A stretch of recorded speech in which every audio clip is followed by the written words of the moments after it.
प्राचीन समय की बात है। मगध राज्य के एक समृद्ध नगर में एक अमीर व्यापारी रहता था जिसका नाम समरजीत था। समरजीत के पास धन दौलत की कोई कमी नहीं थी, परंतु वह स्वभाव से बहुत ही अहंकारी और निर्दयी था। उसे दूसरों को नीचा दिखाने और तकलीफ देने में आनंद आता था। वह गरीबों का मजाक उड़ाता, अपने नौकरों से दुर्व्यवहार करता और बाजार में छोटे व्यापारियों को परेशान करके खुश होता। लोग उसके क्रूर स्वभाव से डरते थे और उससे बचने की कोशिश करते थे, लेकिन उसकी संपत्ति और शक्ति के कारण कोई भी उससे विरोध करने की हिम्मत नहीं करता था। समरजीत को यह बहुत अच्छा लगता था कि लोग उससे डरे। वह जब भी सड़क पर निकलता तो जानबूझकर रास्ते में चल रहे लोगों को धक्का दे देता और हंसता। किसी गरीब भिखारी को कुछ देने के बजाय वह उसका मजाक उड़ाता और कहता, मेहनत करो, भीख मांगने से कुछ नहीं मिलेगा। अगर कोई नौकर गलती से उसके कपड़ों पर हाथ भी रख देता तो वह उसे निर्दयता से पीटता। एक दिन नगर में यह खबर फैली कि महान तपस्वी गौतम बुद्ध पास के एक विहार में ठहरे हुए हैं और वहां प्रवचन देंगे। नगर के लोग उनकी शिक्षाओं को सुनने के लिए उत्सुक थे। समरजीत को भी इस बात की खबर लगी, लेकिन उसे कोई रुचि नहीं थी। उसने मजाक उड़ाते हुए कहा, भला कोई सन्यासी क्या सिखाएगा? जीवन में सुख तो धन, वैभव और शक्ति से ही मिलता है। लेकिन जब उसने देखा कि नगर के प्रतिष्ठित व्यापारी और राजा के मंत्री भी बुद्ध के प्रवचन में जा रहे हैं, तो उसे लगा कि उसे भी वहां जाना चाहिए, ताकि लोग यह न सोचें कि वह किसी से कम है। समरजीत भारी ठाठ बाट के साथ विहार पहुंचा। वहां पहले से ही बहुत लोग बैठे हुए थे और बुद्ध की वाणी सुन रहे थे। उन्होंने कहा, क्रोध, अहंकार और दूसरों को दुख देने की प्रवृत्ति आत्मा को कमजोर बनाती है। सच्चा आनंद दूसरों को सुख देने में है, न कि उन्हें पीड़ा देने में। समरजीत ने यह सुना और हंसते हुए कहा, महाराज, क्या सच में दूसरों को सुख देने से आनंद मिलता है? मुझे तो दूसरों को सताने में ही आनंद आता है। जब मैं किसी का अपमान करता हूं तो मुझे खुशी मिलती है। जब मैं किसी को रुलाता हूं तो मुझे ताकत का एहसास होता है। आपकी बातें मेरे लिए निरर्थक हैं। बुद्ध ने शांत भाव से उसकी ओर देखा और मुस्कुराए। उन्होंने कहा, ठीक है, मैं तुम्हें एक प्रश्न पूछता हूं। यदि कोई व्यक्ति तुम्हें एक उपहार दे और तुम उसे स्वीकार न करो, तो वह उपहार किसके पास रहेगा? समरजीत ने उत्तर दिया, स्वाभाविक है, वह उपहार उसी व्यक्ति के पास रहेगा जिसने उसे दिया था। बुद्ध ने पुनः मुस्कुराते हुए कहा, ठीक वैसे ही, जब तुम किसी को क्रोध, अपमान और पीड़ा का उपहार देते हो और यदि वह उसे स्वीकार न करे, तो वह तुम्हारे पास ही रहेगा। तुम जिस पीड़ा को दूसरों को देने का प्रयास करते हो, वह वास्तव में तुम्हारे ही भीतर रहती है। यही कारण है कि तुम कभी भी वास्तव में शांत और संतुष्ट महसूस नहीं करते। तुम्हारी खुशी दूसरों को दुखी करने पर टिकी हुई है, लेकिन क्या तुमने कभी यह सोचा है कि यह खुशी कितनी अस्थायी है? तुम्हारे पास सब कुछ है, लेकिन फिर भी तुम्हें भीतर से सच्ची शांति नहीं मिली। बुद्ध की बातें सुनकर समरजीत कुछ पल के लिए चुप हो गया। उसने कभी इस दृष्टिकोण से सोचा ही नहीं था। वह हमेशा दूसरों को तकलीफ देकर प्रसन्न होता था, लेकिन यह पहली बार था जब किसी ने यह बताया कि वह जो भी नकारात्मकता दूसरों को दे रहा था, वह वास्तव में उसी के भीतर बनी रहती थी। लेकिन समरजीत अपने अहंकार के कारण तुरंत हार मानने वालों में से नहीं था। उसने बुद्ध से कहा, आपकी बातें दिलचस्प हैं, लेकिन जीवन में शक्ति और संपत्ति ही सबसे महत्वपूर्ण चीजें हैं। जो कमजोर होते हैं वे ही दयालुता की बातें करते हैं। बुद्ध ने मुस्कुराते हुए एक और कहानी सुनाई। एक राजा था जिसके पास अपार धन दौलत थी, लेकिन वह हमेशा क्रोधित रहता था। उसके पास सब कुछ था, परंतु रात को वह चैन से सो नहीं पाता था। एक दिन उसने देखा कि एक गरीब आदमी सड़क किनारे एक वृक्ष के नीचे लेटा हुआ गहरी नींद में सो रहा था। राजा को यह देखकर आश्चर्य हुआ कि जिसके पास कुछ भी नहीं था वह इतने आनंद से सो रहा था, और जिसके पास सब कुछ था वह बेचैन था। राजा ने समझा कि सच्ची शांति बाहरी चीजों में नहीं, बल्कि आंतरिक संतोष में होती है। समरजीत को अब धीरे धीरे यह एहसास होने लगा कि उसके पास सब कुछ होते हुए भी उसे कभी वास्तविक संतोष नहीं मिला। वह हर समय दूसरों को सताने में लगा रहता था, लेकिन आज पहली बार उसे यह महसूस हुआ कि शायद यही कारण था कि वह स्वयं भी भीतर से अशांत था। समरजीत ने बुद्ध से पूछा, यदि मैंने जीवन भर केवल दूसरों को दुख दिया है, तो क्या अब भी मेरे लिए सुधार की कोई संभावना है? बुद्ध ने उत्तर दिया, हर व्यक्ति के लिए सुधार संभव है, यदि वह वास्तव में परिवर्तन चाहता है। जल को गंदा करने में एक पल लगता है, लेकिन यदि तुम धीरे धीरे स्वच्छ जल उसमें मिलाते जाओ तो एक दिन वह पूरी तरह निर्मल हो जाता है। ठीक वैसे ही यदि तुम धीरे धीरे अपनी बुरी आदतें छोड़कर अच्छे कर्म करने लगो तो तुम्हारा हृदय भी शुद्ध हो जाएगा। समरजीत ने यह सुना और उसने निश्चय किया कि वह अपने जीवन को बदलने का प्रयास करेगा। उसने सबसे पहले अपने नौकरों से क्षमा मांगी और उनके साथ सम्मान से पेश आने लगा। उसने गरीबों को दान देना शुरू किया, लेकिन यह भी समझा कि केवल दान देना ही पर्याप्त नहीं है, बल्कि उन्हें आत्मनिर्भर बनाना भी महत्वपूर्ण है। कुछ महीनों में ही उसका व्यवहार बदल गया। लोग जो पहले उससे डरते थे अब उसे सम्मान देने लगे। वह धीरे धीरे समझ गया कि सच्चा आनंद दूसरों को सताने में नहीं, बल्कि उन्हें खुश करने में है। समय बीतता गया और समरजीत अब पहले जैसा निर्दयी व्यक्ति नहीं रहा। वह पहले दूसरों को दुख देकर खुश होता था, लेकिन अब उसे दूसरों की मदद करके सच्ची खुशी मिलती थी। वह समझ गया था कि क्रूरता से अर्जित आनंद अस्थायी होता है, जबकि सच्ची खुशी करुणा और प्रेम में निहित होती है। गौतम बुद्ध की शिक्षा ने उसका जीवन बदल दिया था। अब जब भी कोई उसे देखता तो वह पहले की तरह डरता नहीं था, बल्कि उसकी ओर आदर और प्रेम से देखता था। यह देखकर समरजीत को वह आनंद मिलता था जो उसे पहले कभी नहीं मिला था। इस प्रकार अहंकारी और निर्दयी समरजीत करुणा और प्रेम का अनुयायी बन गया और उसने सच्ची शांति प्राप्त की। चलिए अब आज की अंतिम कहानी की तरफ बढ़ते हैं। नमस्कार दोस्तों, अकेला व्यक्ति हर बार YouTube चैनल में आपका दिल से स्वागत है। तो ज्यादा समय न लेते हुए शुरू करते हैं। मानवता की बर्बादी के 7 कारणों पर आधारित एक प्रेरणादायक कहानी प्रस्तुत है। इस कहानी में उन कारणों का वर्णन किया गया है जो मानवता के पतन का कारण बनते हैं। इसमें हर कारण को स्पष्ट रूप से दिखाया गया है। साथ ही यह भी बताया गया है कि कैसे हमें इन कारणों से बचकर जीवन में सच्चे मार्ग पर चलना चाहिए। बहुत समय पहले की बात है, एक छोटे से गांव में एक व्यक्ति रहा करता था। वह व्यक्ति बहुत ही दयालु और सरल स्वभाव का था। उसका नाम सुशोधन अमर था। सुशोधन के मन में सच्चाई और अच्छाई की गहरी समझ थी। वह हमेशा दूसरों की मदद करने में विश्वास करता था और गांव के सभी लोग उसे सम्मान की नजरों से देखते थे। लेकिन एक दिन सुशोधन ने देखा कि उसका गांव बदलने लगा है। लोग अब पहले की तरह अच्छे नहीं रहे थे। एक अजीब सा बदलाव उस छोटे से गांव को घेर रहा था। लोगों की आंखों में पहले जैसी सादगी और प्यार नहीं था। एक दिन सुशोधन ने सोचा, क्या कारण है कि गांव में यह बदलाव आ रहा है? तभी एक बूढ़े संत से उसकी मुलाकात हुई, जिनका नाम देवाचार्य ने सुशोधन से कहा, बेटे, मानवता के पतन के कई कारण हैं जो समय के साथ होते जाते हैं। अगर तुम इन कारणों को समझ पाओ तो तुम अपने गांव और समाज को फिर से संजीवित कर सकते हो। संत के शब्दों ने सुशोधन को प्रेरित किया।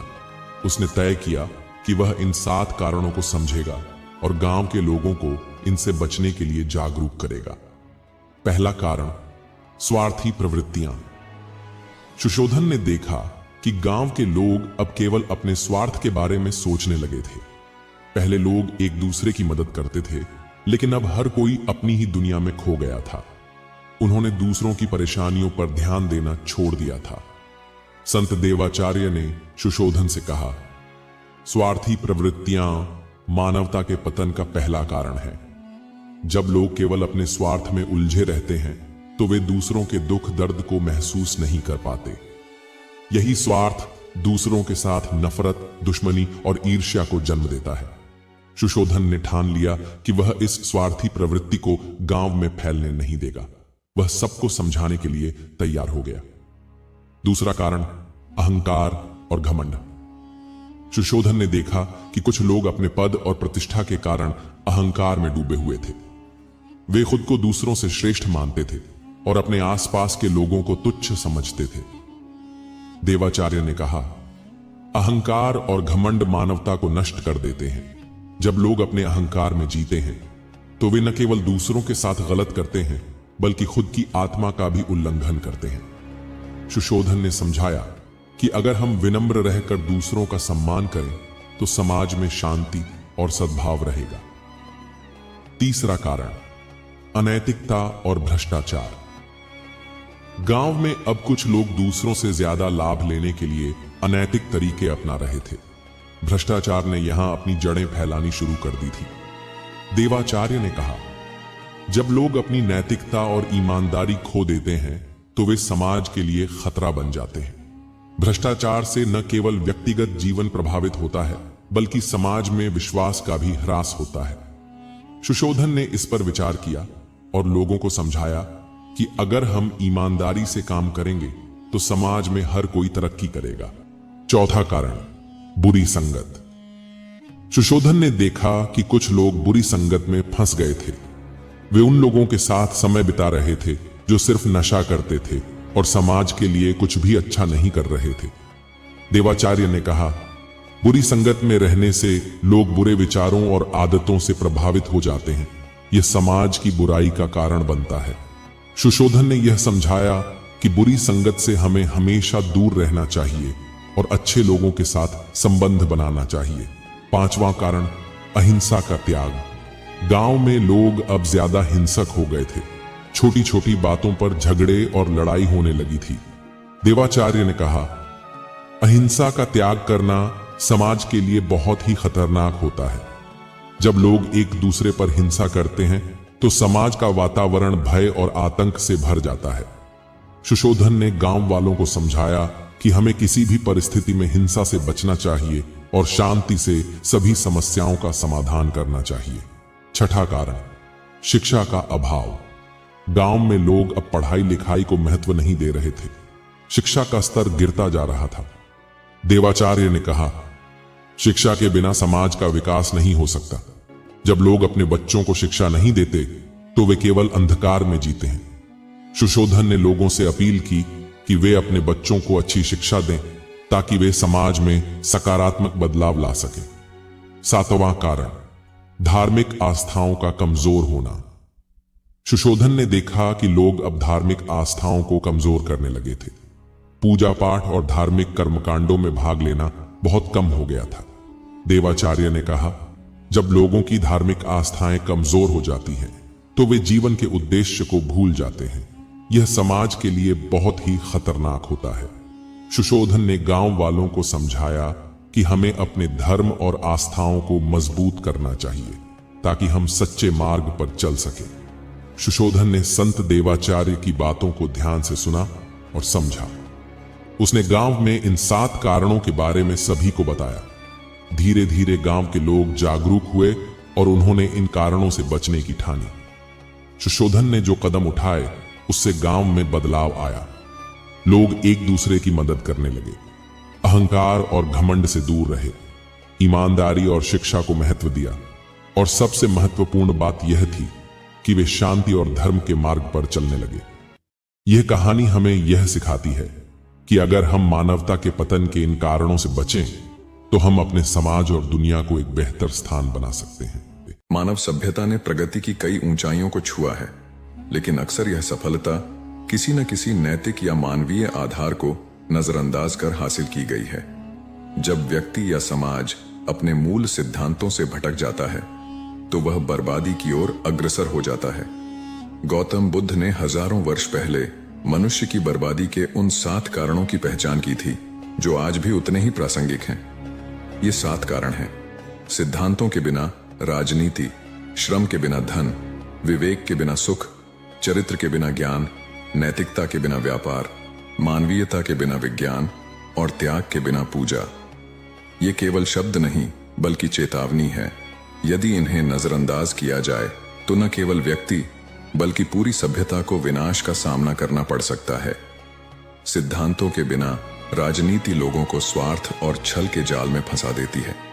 श्रम के बिना धन अन्याय को जन्म देता है और विवेक के बिना सुख हमें भोगवाद की ओर ले जाता है।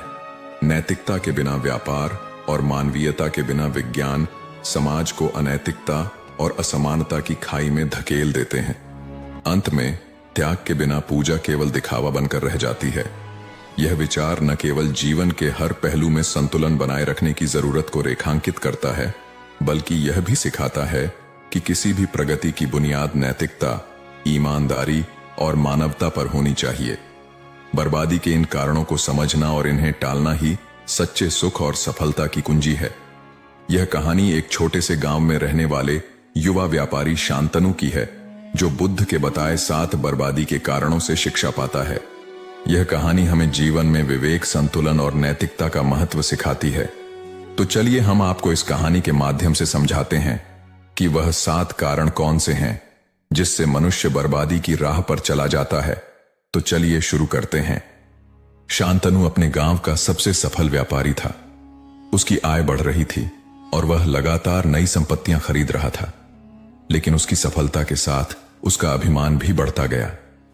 उसे लगता था कि उसके पास सब कुछ है और वह दूसरों से श्रेष्ठ है। एक दिन गांव में एक वृद्ध साधु आए। उन्होंने गांव वालों को संबोधित करते हुए कहा, मनुष्य की बर्बादी के 7 कारण हैं। वह 7 कारण यह हैं: सिद्धांतों के बिना राजनीति, श्रम के बिना धन, विवेक के बिना सुख, चरित्र के बिना ज्ञान, नैतिकता के बिना व्यापार, मानवीयता के बिना विज्ञान, त्याग के बिना पूजा। शांतनु ने इन बातों को अनसुना कर दिया। उसने सोचा, ये सब मेरे जैसे सफल आदमी के लिए नहीं है। लेकिन वृद्ध साधु की बातों का महत्व उसे जल्द ही समझ में आने वाला था। शांतनु का व्यापार दिन ब दिन बढ़ रहा था, लेकिन उसने अपने श्रमिकों का शोषण शुरू कर दिया। वह उन्हें कम वेतन देता और अधिक काम करवाता। श्रमिकों के प्रति उसकी सहानुभूति खत्म हो गई थी। एक दिन उसके एक पुराने कर्मचारी रमेश ने कहा, मालिक, हमें मेहनत का पूरा फल चाहिए। आप जितना कमा रहे हैं उसमें से हमारा भी हिस्सा होना चाहिए। शांतनु ने गुस्से में रमेश को काम से निकाल दिया, लेकिन जैसे जैसे रमेश के जाने के बाद अन्य श्रमिक भी विरोध करने लगे। शांतनु का व्यापार लड़खड़ाने लगा। शांतनु ने जल्दी मुनाफा कमाने के लिए घटिया सामग्री से सामान बनाना शुरू कर दिया। ग्राहक यह बात समझ गए और धीरे धीरे उससे सामान खरीदना बंद कर दिया।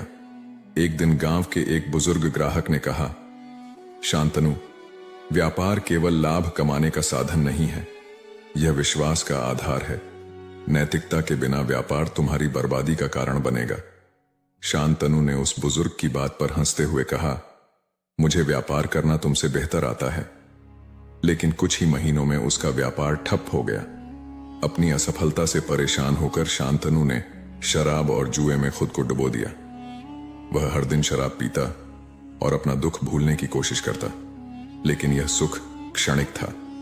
उसका विवेक उसे बार बार कचोटता था कि वह अपनी जिम्मेदारियों से भाग रहा है। एक दिन जब वह एक तंग सड़क पर शराब के नशे में लड़खड़ा रहा था, तो एक बच्चे ने कहा, अंकल, मेरी माँ कहती है कि सच्चा सुख विवेक से आता है। अगर आप अच्छे काम करेंगे तो आपको खुशी मिलेगी। शांतनु को यह सुनकर गुस्सा आया, लेकिन बच्चा सच कह रहा था। शांतनु के ज्ञान का आधार केवल धन कमाना था। उसने अपनी शिक्षा का उपयोग केवल स्वार्थ और लाभ के लिए किया। उसने अपने दोस्तों और परिवार से भी झूठ बोलना शुरू कर दिया। उसका चरित्र गिरने लगा। एक दिन गांव का ही एक व्यक्ति, जिसने शांतनु को एक बड़ा कर्ज दिया था, उससे पैसा वापस मांगने आया। शांतनु ने झूठ बोलते हुए कहा कि उसके पास पैसे नहीं हैं, लेकिन वह व्यक्ति जानता था कि शांतनु झूठ बोल रहा है। उसने पूरे गांव में इस बात का प्रचार कर दिया। शांतनु की प्रतिष्ठा पूरी तरह बर्बाद हो गई। शांतनु ने अपने व्यापार को फिर से खड़ा करने के लिए नई तकनीकों का उपयोग किया। उसने मशीनों से उत्पादन बढ़ाया, लेकिन इससे कई मजदूर बेरोजगार हो गए। उसने इस बात की परवाह नहीं की कि इन मजदूरों के परिवारों का क्या होगा। मजदूरों के विरोध से परेशान होकर शांतनु ने कहा, मेरे व्यापार में विज्ञान का उपयोग मुझे आगे ले जाएगा। तुम्हारी बेरोजगारी मेरी समस्या नहीं है। लेकिन जब गांव वालों ने यह देखा कि शांतनु केवल अपनी भलाई के लिए काम कर रहा है, तो उन्होंने उसका बहिष्कार करना शुरू कर दिया। अपनी दुर्दशा से बचने के लिए शांतनु ने पूजा पाठ शुरू कर दिया। वह हर दिन मंदिर में जाकर भगवान से प्रार्थना करता, लेकिन उसके मन में कोई बदलाव नहीं आया। वह अपने कर्मों का त्याग करने को तैयार नहीं था। एक दिन वही वृद्ध साधु फिर से गांव आए। उन्होंने शांतनु को देखा और कहा, तुम पूजा कर रहे हो, लेकिन तुमने अपने अहंकार, लालच और पापों का त्याग नहीं किया। त्याग के बिना पूजा व्यर्थ है। शांतनु ने गुस्से में साधु से कहा, मुझे तुम्हारी सलाह की जरूरत नहीं है। धीरे धीरे शांतनु की संपत्ति खत्म हो गई। उसके मित्र, परिवार और ग्राहक सभी उससे दूर हो गए। एक दिन वह उसी सड़क पर बैठा हुआ था जहां से कभी वह रथ में बैठकर गर्व से गुजरता था। उसी समय वृद्ध साधु फिर से वहां से गुजर रहे थे। शांतनु ने रोते हुए उनसे कहा, मुझे माफ कर दीजिए, मैंने आपकी बातें नहीं मानी और आज मैं बर्बाद हो गया हूं। साधु ने मुस्कुराते हुए कहा, हर बर्बादी के पीछे कारण होता है और हर कारण को सुधारने का उपाय भी। अपने जीवन में सिद्धांत, श्रम, विवेक, चरित्र, नैतिकता, मानवीयता और त्याग लाओ। तुम्हारा जीवन फिर से सफल हो जाएगा। शांतनु ने साधु के उपदेश को अपना लिया। उसने श्रमिकों से माफी मांगी, व्यापार में नैतिकता लाई और अपने चरित्र को सुधारने के लिए कड़ी मेहनत की। धीरे धीरे उसने अपनी खोई हुई प्रतिष्ठा और व्यापार को वापस पा लिया। अब शांतनु एक ऐसा व्यापारी बन गया था जो केवल लाभ नहीं, बल्कि मानवता, नैतिकता और विवेक के साथ काम करता था। बुद्ध द्वारा बताए गए 7 बर्बादी के कारण केवल शब्द नहीं, बल्कि जीवन जीने के नियम हैं। यह कहानी हमें सिखाती है कि सफलता और सुख के लिए नैतिकता, विवेक और त्याग का होना अनिवार्य है। दोस्तों, जाने अनजाने में हम कुछ ऐसी गलतियां कर देते हैं जिसका पछतावा हमें बाद में होता है। हमें जब अपनी गलती का एहसास होता है तब बहुत देर हो जाती है। तब तक हम बर्बाद हो चुके होते हैं। तो आखिर वो जीवन में कौन कौन सी गलतियां हैं जिसके बारे में हमें पता नहीं है, जो हमें बर्बाद कर रही है? आइए आज इस कहानी में यही बात करते हैं कि इंसान की कौन कौन सी गलतियां हैं जो उन्हें बर्बाद कर देती है। अपनी बर्बादी के कारण अगर हम पता कर लें तो हमारा जीवन सुखमय बन सकता है। बहुत समय पहले की बात है। एक नगर में एक धनी सेठ रहा करता था। उस सेठ के पास सभी तरह की सुख सुविधाएं थीं, लेकिन उसकी कोई संतान नहीं थी। संतान के दुख में वह हमेशा चिंतित रहता था। फिर एक दिन उसे पता चलता है कि उसकी पत्नी गर्भवती है। वह बहुत प्रसन्न हो जाता है। फिर उसने अपनी पत्नी का खूब ख्याल रखा। ऐसे में एक दिन उसके घर पर एक पुत्र का जन्म होता है। सेठ पुत्र के जन्म पर बहुत ही प्रसन्न था। उसने पूरे नगर में मिठाई बंटवाई और उसकी खुशी का कोई ठिकाना न था। देखते ही देखते उसका पुत्र बड़ा हो गया और सेठ ने अपने पुत्र को गुरुकुल भेजने का निर्णय किया ताकि वो पढ़ लिख कर एक विद्वान बन सके। अभी उसके पुत्र की उम्र ज्यादा नहीं हुई थी, लेकिन उसने छोटी ही उम्र में अपने पुत्र को गुरुकुल भेज दिया। गुरुकुल में वो बालक अच्छे से शिक्षा ग्रहण करता, अपने गुरु की सभी आज्ञाओं का पालन करता। ऐसे में वह बालक वहां का सबसे होनहार विद्यार्थी बन गया। गुरुकुल में उस बालक ने सारे वेद, पुराण और शास्त्रों का अध्ययन किया और बहुत बड़ा विद्वान बन गया। गुरु भी उस बालक से बहुत ही प्रसन्न थे कि उसने छोटी सी ही उम्र में सारा ज्ञान अर्जित कर लिया। लेकिन वो कहते हैं, न समय कब बदल जाए किसी को पता नहीं रहता है। ऐसे ही एक दिन किसी प्राकृतिक आपदा की वजह से उसके माता पिता की मृत्यु हो गई, और जब उसके माता पिता की मृत्यु हुई तब तक उस बालक की शिक्षा पूर्ण नहीं हुई थी। और जब उस बालक ने इस खबर को सुना कि उसके माता पिता इस दुनिया में नहीं रहे और उनका सब कुछ बर्बाद हो चुका है, तो उस बालक का इस सांसारिक मोह माया से मन उठ गया। उसके बाद उस बालक ने निश्चय किया कि वो गुरुकुल से शिक्षा पूर्ण करने के बाद अपना संपूर्ण जीवन लोगों की भलाई में व्यतीत कर देगा। और जब उस बालक की शिक्षा पूर्ण हो गई, उसके बाद वो बालक सन्यासी बन गया और वह सांसारिक वस्तुओं से दूर हिमालय की जंगल में चला गया। वन में जाकर उसने लंबे समय तक तपस्या की। तपस्या पूर्ण करने के बाद उस सन्यासी ने लोगों को शिक्षा देना प्रारंभ कर दिया। समय के साथ साथ उस सन्यासी की चर्चा चारों तरफ होने लगी और दूर दूर से लोग उसके पास शिक्षा ग्रहण करने आने लगे। और बहुत से लोग उसके पास अपनी समस्याओं का समाधान खोजने के लिए भी आने लगे। सन्यासी सभी लोगों की समस्याएं बड़ी आसानी से सुलझा देता, जिस वजह से वो पूरे राज्य में मशहूर हो गया था। लेकिन जिस नगर में वो रहता था, उस नगर का राजा एक क्रूर व्यक्ति था। जब राजा को उस सन्यासी के बारे में पता चला तो उस राजा ने उससे मिलने का निश्चय किया। अगली सुबह राजा अपने महल से निकलकर उस सन्यासी से मिलने के लिए निकल गया और फिर सन्यासी के कुटिया के बाहर पहुंच गया। वहां पहुंचकर जब राजा ने उस सन्यासी को देखा, तब राजा उस सन्यासी को देखता ही रह गया। उसके चेहरे पर एक अलग ही तेज था। जब वो उस सन्यासी के पास पहुंचा, तब राजा को अपार शांति का अनुभव हुआ। उस राजा ने सन्यासी को प्रणाम किया और उनके पास ही बैठ गया और उनसे वार्तालाप करने लगा। वो राजा पहली ही मुलाकात में उस सन्यासी के व्यक्तित्व से इतना प्रभावित हुआ कि उसने उसी समय से अच्छाई की राह पर चलने की ठान ली और मन ही मन सोचने लगा कि इतनी छोटी सी मुलाकात में यह सन्यासी मुझे इतना बदल सकता है, तो अगर यह हमेशा मेरे साथ ही रहने लगे तो मेरी तो जिंदगी ही बदल जाएगी।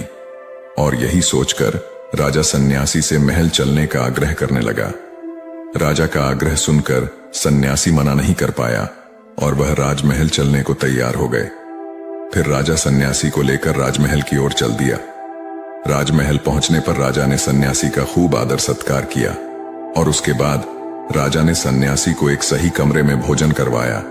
भोजन के बाद सन्यासी ने राजा को धन्यवाद कहा और राजा से जाने की अनुमति मांगी। यह सुनकर राजा ने कहा कि आप हमारे बगीचे में जब तक चाहे रह सकते हैं। आपको यहां पर किसी भी प्रकार की असुविधा नहीं होगी और आप यहां रहेंगे तो हमारे प्रजा को भी अच्छा लगेगा और हमें भी अच्छा लगेगा।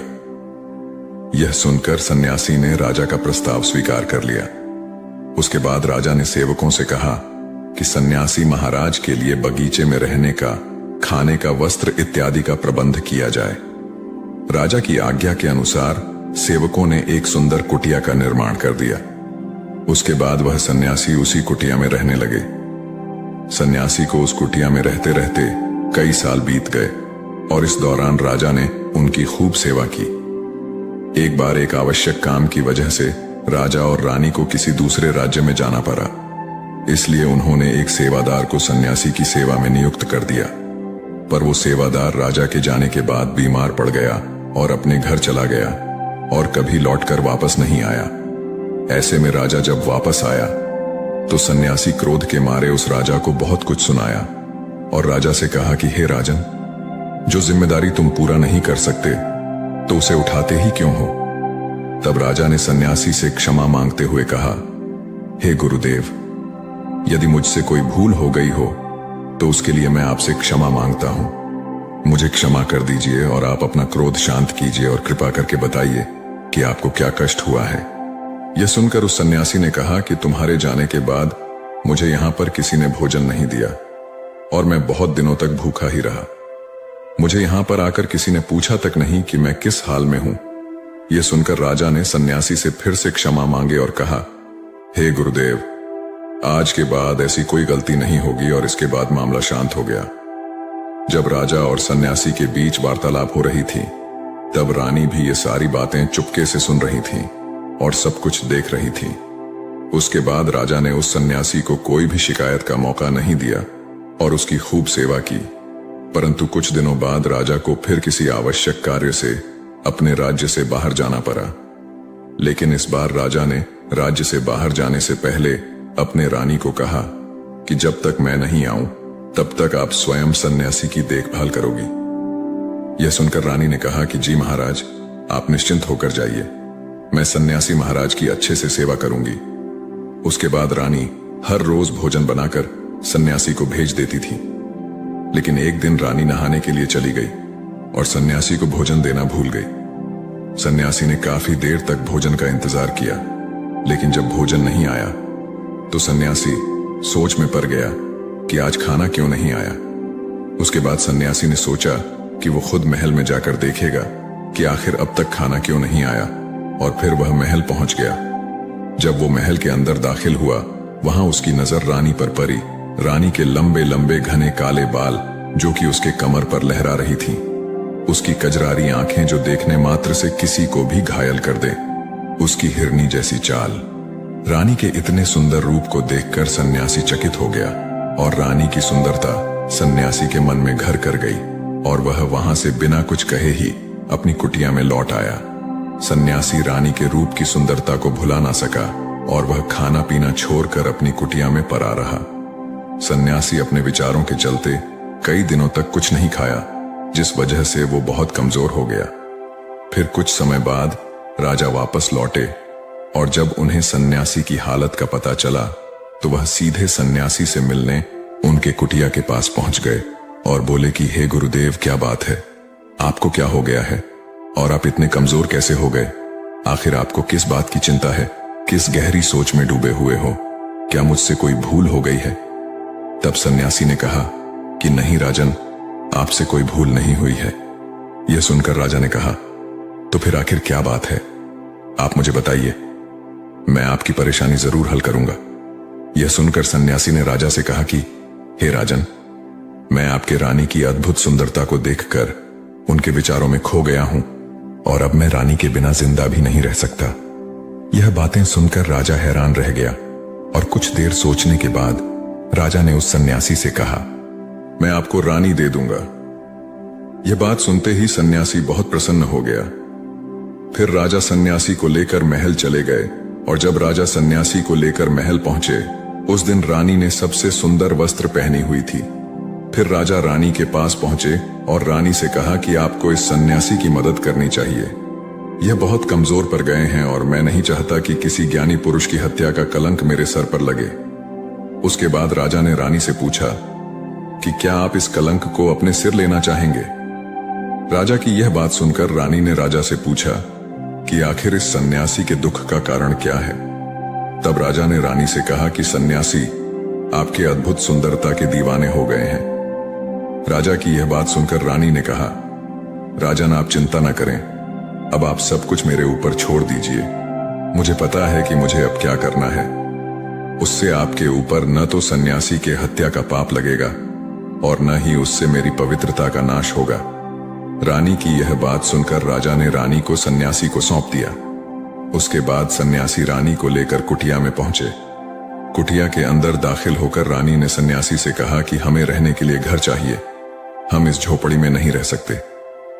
यह सुनकर सन्यासी राजा के पास गया और राजा से जाकर बोला कि हे राजन, हमें रहने के लिए एक घर चाहिए। सन्यासी की बात सुनकर राजा ने उनके लिए घर का प्रबंध कर दिया। फिर सन्यासी रानी को लेकर घर पहुंचा। जब रानी सन्यासी के साथ उस घर पर पहुंची, तब रानी ने कहा कि यह घर तो बहुत गंदा है और इसकी हालत बहुत खराब है, मैं इस घर में नहीं रह सकती। यह सुनकर फिर से वो सन्यासी राजा के पास गया और राजा के पास जाकर बोला, हे राजन, आपने जो हमें घर दिया है उस घर की हालत बहुत खराब है। सन्यासी की बात सुनकर राजा ने घर की हालत ठीक करवा दी। उसके बाद फिर रानी घर के अंदर गई और नहा धोकर बिस्तर पर आ गई। फिर सन्यासी भी बिस्तर पर आ गया। फिर उसके बाद रानी ने सन्यासी से कहा कि आपको पता है आप कौन हैं और अब आप क्या बन गए हैं? आप एक महान सन्यासी थे जिसके लिए राजा स्वयं सारी सुविधाएं उपलब्ध कराते थे। ऐसा सन्यासी जिसके पास लोग दूर दूर से ज्ञान ग्रहण करने के लिए आते थे, जो लोगों को सत्य की राह दिखाया करते थे, जो लोगों की समस्याओं का समाधान करते थे, जिनको सभी लोग सर्वश्रेष्ठ गुरु मानने लगे थे, जिनकी लोग भगवान के रूप में भी पूजा किया करते थे। और आज आप अपने वासना के कारण मेरे गुलाम बन गए हैं। रानी की ये सारी बातें सुनकर उस सन्यासी को बड़ा झटका लगा और उसे महसूस हुआ कि वो तो एक सन्यासी है और वो ये सब क्या कर रहा है। वो तो इन सारी सुख सुविधाओं को छोड़कर शांति की तलाश में वन में चला गया था।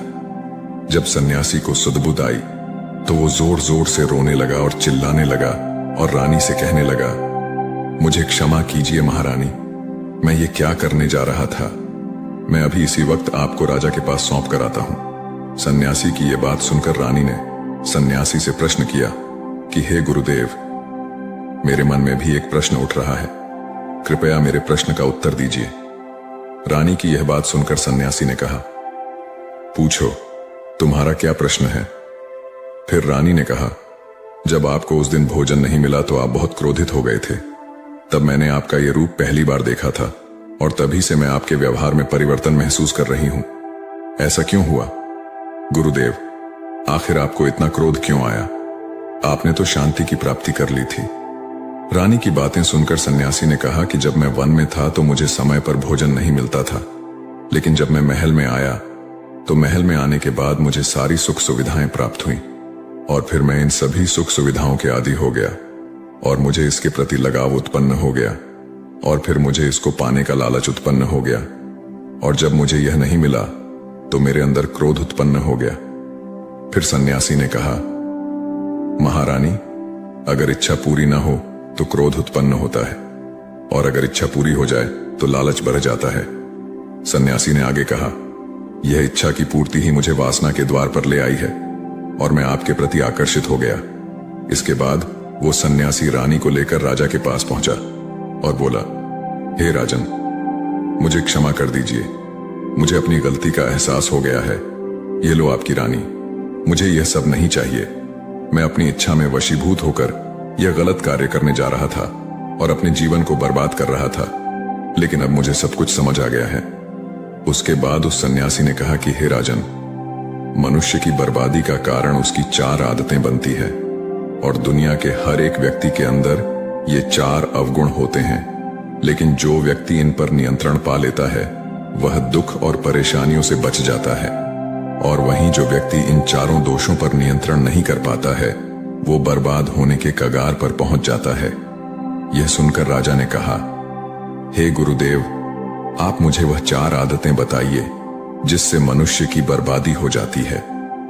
फिर सन्यासी ने राजा को मनुष्यों को बर्बाद कर देने वाली 4 आदतों के बारे में बताया कि हे राजन, मनुष्यों को बर्बाद करने वाली पहली आदत है उसकी इच्छा, क्योंकि इच्छा ही दुनिया के हर एक व्यक्ति के अंदर पहला अवगुण होता है और जो व्यक्ति अपनी इच्छाओं को नियंत्रण में नहीं रख पाता है वह जीवन में किसी भी जगह सफल नहीं हो पाता है, क्योंकि जैसे ही उसकी एक इच्छा पूरी होती है वह दूसरे की ओर बढ़ाने लगता है और दूसरी पूरी होती है तो तीसरी इच्छा उसके मन में जागृत हो जाती है और फिर ऐसा करते करते इच्छाओं पर नियंत्रण न होने के कारण इंसान के मन में संतोष का भाव नहीं आ पाता है और इसी जाल में उलझा रहता है, दुखी रहता है। इसीलिए राजन, जब हम अपनी इच्छाओं पर नियंत्रण पा लेते हैं तो हम हमारे मन पर भी नियंत्रण कर लेते हैं और जब हमारा मन हमारे वश में होता है तो हमें सुख ही सुख की प्राप्ति होती है। फिर जो हम चाहते हैं वही हमारे साथ होता है। फिर सन्यासी कहता है कि हे राजन, मनुष्य को बर्बाद करने वाली दूसरी आदत है वासना। वासना का जन्म हमारे मन में उठने वाली इच्छाओं से होता है। जिस प्रकार इच्छाओं का कोई अंत नहीं होता, उसी तरह मनुष्य वासना के जाल में फंसता ही चला जाता है। वासना में वशीभूत होकर इंसान को कुछ भी नहीं नजर आता है। आज तक जितनी भी लड़ाइयां हुई हैं, उसका सबसे बड़ा कारण स्त्री को पाने की इच्छा के कारण ही हुई है। स्त्री के प्रेम में वशीभूत होकर आज से पहले कई राजा महाराजाओं ने युद्ध किया है। रावण एक बड़ा बुद्धिमान व्यक्ति था, लेकिन वह माता सीता की सुंदरता से वशीभूत होकर अपने आप को बर्बाद कर लिया। उसकी मृत्यु का कारण एक स्त्री ही बनी थी।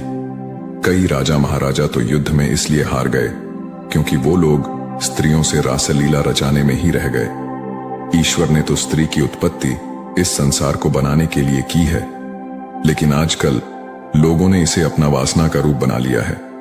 स्त्री को अपने मनोरंजन का सामान सोचने लगे हैं और जब उन्हें अपना ये मनोरंजन नहीं मिलता तो वो पागल हो जाते हैं और न जाने क्या क्या कर बैठते हैं। इसलिए हे राजन, जितना हो सके उतना वासना से दूर रहना चाहिए। फिर सन्यासी कहते हैं कि हे राजन, मनुष्य को बर्बाद करने वाली तीसरी आदत है क्रोध, क्योंकि जब मनुष्य की वासना की पूर्ति नहीं होती है तो उसके अंदर क्रोध उत्पन्न हो जाता है और जब व्यक्ति को क्रोध आता है तो उस पर उसका नियंत्रण नहीं होता है और फिर वह क्रोध में आकर कई गलत निर्णय ले लेता है। क्रोध में व्यक्ति दूसरों को भला बुरा कह देता है, गालियां भी निकाल देता है और जब उनका क्रोध शांत होता है तो उन्हें अपनी गलतियों का एहसास होता है, लेकिन तब तक तो सब कुछ बर्बाद हो चुका होता है। क्रोध के कारण मनुष्य के कई बने बनाए काम बिगड़ जाते हैं। जब मनुष्य के अंदर क्रोध उत्पन्न होता है तो वह अंदर से बहुत कमजोर हो जाता है और एक कमजोर मनुष्य जीवन में कुछ नहीं कर सकता है, उसे कभी भी सफलता नहीं मिलती है। फिर सन्यासी कहता है, हे राजन, मनुष्य को बर्बाद करने वाली चौथी आदत है लालच। हे राजन, लालच का फल सदैव ही बुरा होता है। लालच में पड़कर हम बहुत लोगों का बुरा कर देते हैं। हर मनुष्य के जीवन में ऐसे अवसर अवश्य आते हैं जब वो लालच कर बैठता है और अधिक पाने की लालसा में वो कुछ ऐसा कर जाता है जिससे जो उसके पास था वो भी वह खो देता है, क्योंकि जैसे ही व्यक्ति की एक इच्छा पूरी होती है उसका लालच भी बढ़ जाता है और उसके मन में और कई सारे आकांक्षाएं जन्म लेने लगती हैं। जो व्यक्ति अपने जीवन में लालच करता है वो कामयाबी से भी धीरे धीरे दूर हो जाता है। अगर हम समय रहते ही अपने लालच को त्याग दें और उसके फेरे में न पड़े तो हम एक सफल व्यक्ति अवश्य बन सकते हैं। फिर अंत में सन्यासी कहता है कि हे राजन, अगर मनुष्य इन 4 आदतों को छोड़ देता है तो उसे जीवन में सफल होने से कोई नहीं रोक सकता है। मैं तो एक सन्यासी होकर इन आदतों में पड़ गया और खुद को बर्बाद करने लगा। तो सोचिए, एक साधारण मनुष्य के साथ क्या हो सकता है। इसलिए हे राजन, इन 4 आदतों से मनुष्य को हमेशा दूर रहना चाहिए। एक बार की बात है, एक लड़का अत्यंत जिज्ञासु था। जहां भी उसे कोई नई चीज सीखने को मिलती वह उसे सीखने के लिए तत्पर हो जाता। उसने एक तीर बनाने वाले से तीर बनाना सीखा, नाव बनाने वाले से नाव बनाना सीखा, मकान बनाने वाले से मकान बनाना सीखा, बांसुरी वाले से बांसुरी बनाना सीखा। इस प्रकार वह अनेक कलाओं में प्रवीण हो गया, लेकिन उसमें थोड़ा अहंकार आ गया। वह अपने परिजनों व मित्रों से कहता, इस पूरी दुनिया में मुझ जैसा प्रतिभा का धनी कोई नहीं होगा। एक शहर में गौतम बुद्ध का आगमन हुआ। उन्होंने जब उस लड़के की कला और अहंकार दोनों के विषय में सुना तो मन में सोचा कि इस लड़के को एक ऐसी कला सिखानी चाहिए जो अब तक की सीखी कलाओं से बड़ी हो। वे भिक्षा का पात्र लेकर उसके पास गए। लड़के ने पूछा, आप कौन हैं? बुद्ध बोले, मैं अपने शरीर को नियंत्रण में रखने वाला एक आदमी हूं। लड़के ने उन्हें अपनी बात स्पष्ट करने के लिए कहा। तब उन्होंने कहा, जो तीर चलाना जानता है वह तीर चलाता है, जो नाव चलाना जानता है वह नाव चलाता है, जो मकान बनाना जानता है वह मकान बनाता है, मगर जो ज्ञानी है वह स्वयं पर शासन करता है। लड़के ने पूछा, वह कैसे? बुद्ध ने उत्तर दिया, यदि कोई उसकी प्रशंसा करता है तो वह अभिमान से फूलकर खुश नहीं हो जाता, और यदि कोई उसकी निंदा करता है तो भी वह शांत बना रहता है। ऐसा व्यक्ति ही सदैव आनंद में रहता है। लड़का जान गया कि सबसे बड़ी कला स्वयं को वश में रखना है। कथा सार यह है कि आत्मनियंत्रण जब सध जाता है तो संभव आता है, और यही संभव अनुकूल प्रतिकूल दोनों स्थितियों में हमें प्रसन्न रखता है। सिद्धार्थ ने मौन का महत्व समझाया। कथा सिद्धार्थ के जीवन के उस दौर की है जब वे बुद्धत्व को प्राप्त नहीं हुए थे और निरंजना नदी के तटीय वनों में वृक्ष के नीचे ध्यान करते थे। सिद्धार्थ प्रतिदिन ध्यान करने के बाद पास के किसी गांव में चले जाते और भिक्षा मांगकर लौट आते।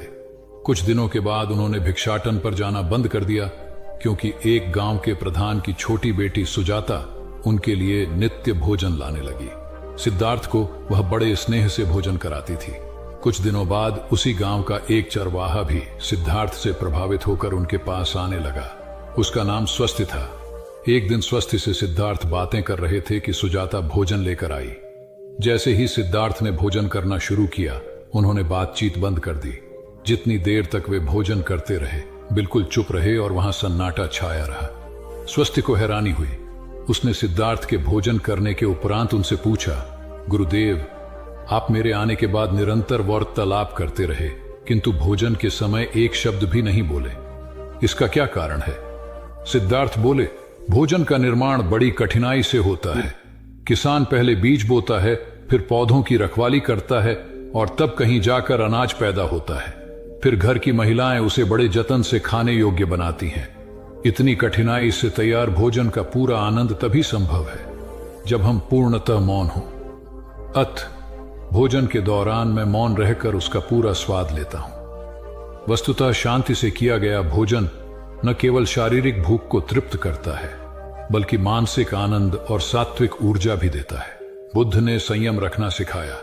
बुद्ध के पास उनका एक शिष्य आया और बौखलाए स्वर में बोला, जमींदार राम सिंह ने मेरा अपमान किया है, आप सभी चले, उसे सबक सिखाना होगा।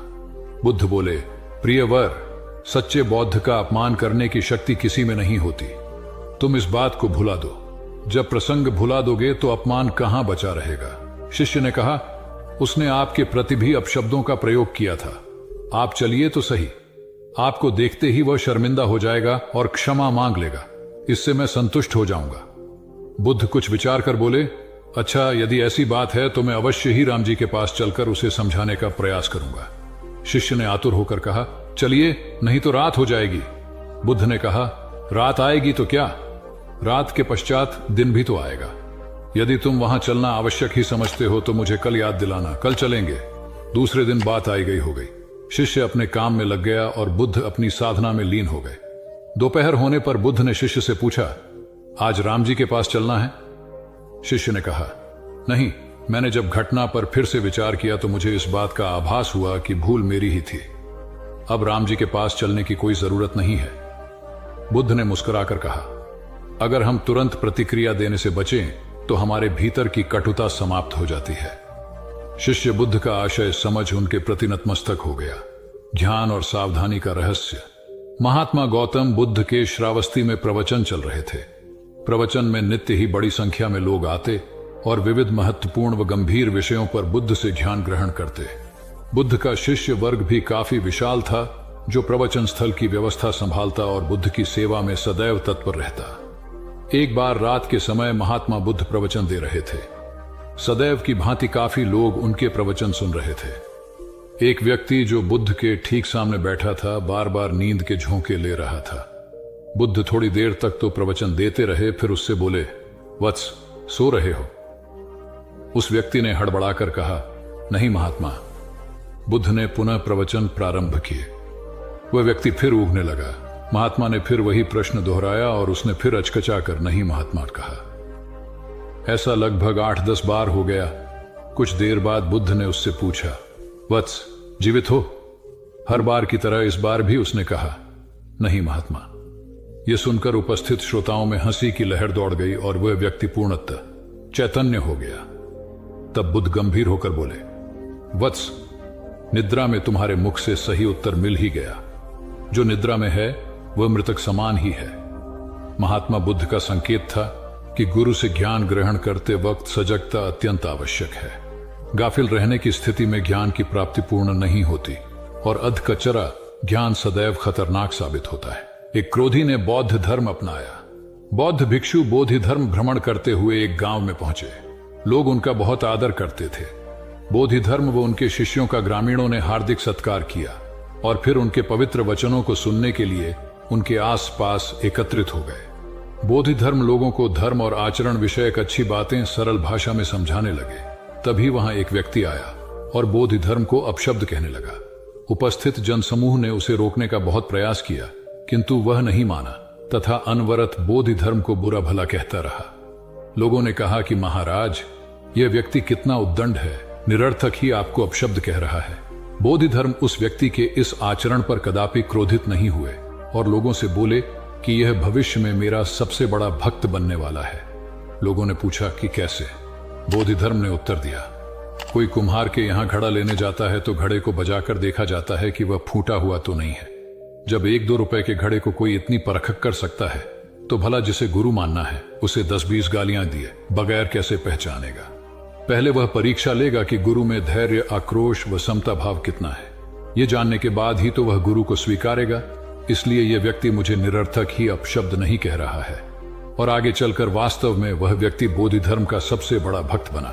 किसी को शिक्षा देने से पूर्व स्वयं का आचरण भी तदनुरूप होना चाहिए, तभी गुरु का महान पद मिलता है। वस्तुतः गुरु की गुरुता तभी स्वीकारी जाती है जबकि उसमें सदाचरण के सभी लक्षण मौजूद हों। साधना का महत्व। महात्मा बुद्ध ज्ञान प्राप्ति के लिए घोर तप में लगे थे। उन्होंने शरीर को काफी कष्ट दिया, यात्राएं की, घने जंगलों में कठिन साधना की, पर आत्मज्ञान की प्राप्ति नहीं हुई।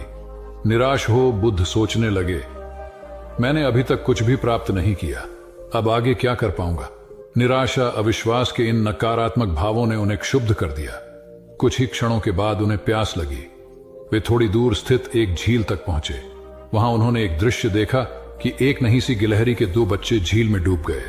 पहले तो वह गिलहरी जड़वत बैठी रही, फिर कुछ देर बाद उठकर झील के पास गई, अपना सारा शरीर झील के पानी में भिगोया और फिर बाहर आकर पानी झाड़ने लगी।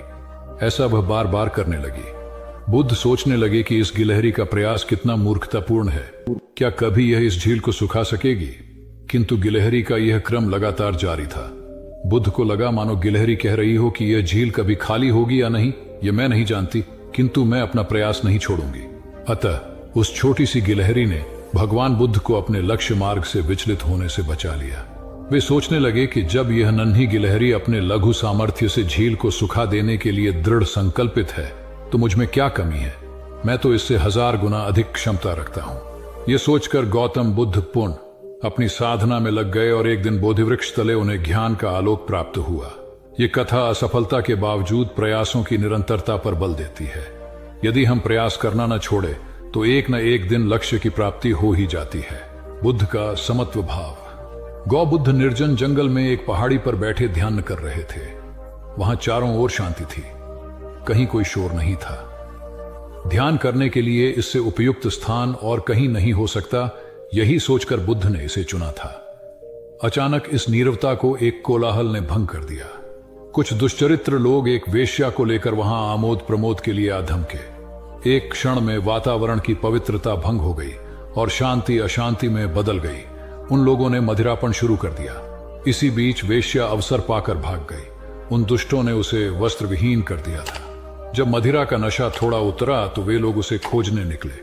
थोड़ी दूर जाने पर उन्हें ध्यानस्थ बुद्ध दिखाई दिए। उन्होंने बुद्ध का ध्यान भंग कर पूछा, क्या तुमने यहां से किसी को जाते देखा?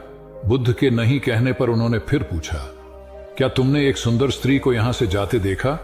बुद्ध द्वारा इनकार करने पर उन्होंने निर्लज्जता से पूछा, क्या यहां से एक निर्वस्त्र स्त्री को भाग कर जाते देखा? बुद्ध ने शांत भाव से उत्तर दिया, यहां से कोई गया जरूर था, किंतु वह स्त्री थी या पुरुष, मेरे लिए यह पहचान करना असंभव है। जब तुम्हारा मन भी वासना विहीन हो जाएगा तो वह भी स्त्री पुरुष या वस्त्रधारी निर्वस्त्रधारी का भेद करना भूल जाएगा। सभी दुष्ट अपनी भूल जान लज्जित होकर वहां से चले गए। सार यह है कि साधुता विकार रहित और निरपेक्ष दृष्टि से देखती है। वहां प्राणी मात्र में किसी प्रकार के भेद के लिए कोई स्थान नहीं होता। आत्मा साक्षात्कार आवश्यक है। जीवन में एक अज्ञात भय ऐसा है जो झ्यात भी है परंतु है सबसे बड़ा, और वह है मृत्यु का भय। उम्र, मौत और जिंदगी, इन तीनों के मामले में संसारी और साधु का फर्क देखें तो भय मुक्त हुआ जा सकता है। संत कितना जिए यह महत्वपूर्ण नहीं होता, कैसे जिए यह उपयोगी होता है। देह त्यागने के पूर्व बुद्ध ने जो अंतिम वाक्य कहे थे उसे समझा जाना चाहिए। हंद दानी भिक्खवे आमंत यामी वो, वह धमासन रवारा अपमादीन संपादे था इति, अर्थात हर वस्तु नाशवान है। जीवन का संपादन अप्रमाद के साथ करो। आलस्य के साथ वासना का समावेश हो जाए तो प्रमाद शुरू होता है। बुद्ध ने अपने भिक्षुओं को अपनी अंतिम क्रिया के बारे में भी विस्तार से समझा दिया था। मौत को उन्होंने उत्सव बनाया। भौतिकता की आंधी में आज हम इतने भयभीत हैं कि सांप को तो मार देते हैं और रस्सी से डर जाते हैं। हमारी मौत अवसाद तथा संतों की मृत्यु उपदेश हो जाती है। इसे दिव्य बनाने का प्रयास उम्र के हर पल में और जिंदगी के हर पड़ाव पर सतत करना होगा। कहते हैं जब बुद्ध संसार से गए तो उनकी उम्र 80 वर्ष थी, लेकिन संत समाज मानता है कि वे 40 साल के थे, क्योंकि जब वे 40 वर्ष के थे तब एक पीपल के वृक्ष के नीचे 7 दिन सतत समाधि में रहे और तभी उन्हें पूर्णिमा के दिन बुद्धत्व प्राप्त हुआ था। उसके बाद वे 40 वर्ष और जीवित रहे। अध्यात्म कहता है उम्र तो उसी को मानेंगे जिन क्षणों में आप स्वयं को जान गए। इसलिए याद रखें, कितना जिए यह संसार का समीकरण है, कैसा जिए यह अध्यात्म का गणित है। कौन कौन मोक्ष चाहते हैं? प्रवचन को समाप्ति के बाद भगवान गौतम बुद्ध के पास कई लोग आते थे और अपनी जिज्ञासाओं का समाधान प्राप्त करते थे। एक दिन एक ग्रामीण गौतम बुद्ध के पास आया और बोला, भगवान, आप कई वर्षों से शांति, सत्य और मोक्ष की बात लोगों को समझा रहे हैं, किंतु अब तक कितने लोगों को मोक्ष मिला है? बुद्ध ने कहा, तुम कल आना, तब मैं तुम्हारी बात का उत्तर दूंगा। किंतु आने से पहले एक काम करना, पूरे गांव का चक्कर लगाते हुए सभी लोगों से पूछ कर आना कि कौन कौन शांति चाहते हैं और कौन कौन सत्य एवं मोक्ष। अगले दिन उस ग्रामीण ने घंटों गांव का चक्कर लगाया, किंतु उसे एक भी व्यक्ति ऐसा नहीं मिला जो शांति, सत्य और मोक्ष चाहता हो। कोई धन चाहता था तो कोई यश, किसी को संतान चाहिए थी तो किसी को दीर्घायु। ग्रामीण बुद्ध के पास आकर बोला, यह विचित्र गांव है भगवान, कोई कुछ चाहता तो कोई कुछ, लेकिन शांति, सत्य और मोक्ष चाहने वाला कोई नहीं है। तब बुद्ध ने उत्तर दिया, इसमें विचित्र कुछ नहीं है। हम में से प्राय सभी सुख चाहते हैं, शांति नहीं। सुख प्राप्ति के लिए वे शांति के विपरीत मार्ग पर चलते हैं, इसलिए वे सुख और शांति का मार्ग नहीं पा सकते। सार यह है कि व्यक्ति सुख की खोज भौतिकता में करता है, जो निरंतर लिप्सा को बढ़ाती है, और लिप्सा कभी शांति नहीं आने देती। शांति का मार्ग संतोष और सीमित चाह में निहित होता है, तथा शांति ही सही मायनों में सुख का वाहक है, क्योंकि सुख शरीर से बढ़कर आत्मा का विषय है। मैं आत्म विजय का प्रतीक हूं। एक बौद्ध ब्रह्मचारी ने कई देशों में घूमकर विभिन्न कलाएं सीखी। एक देश में उसने एक व्यक्ति से बाण बनाने की कला सीखी। कुछ दिनों के बाद वह अन्य देश में गया। वहां उसने नौ निर्माण कलाएं सीखी, क्योंकि वहां बहुतायत में जहाज बनाए जाते थे।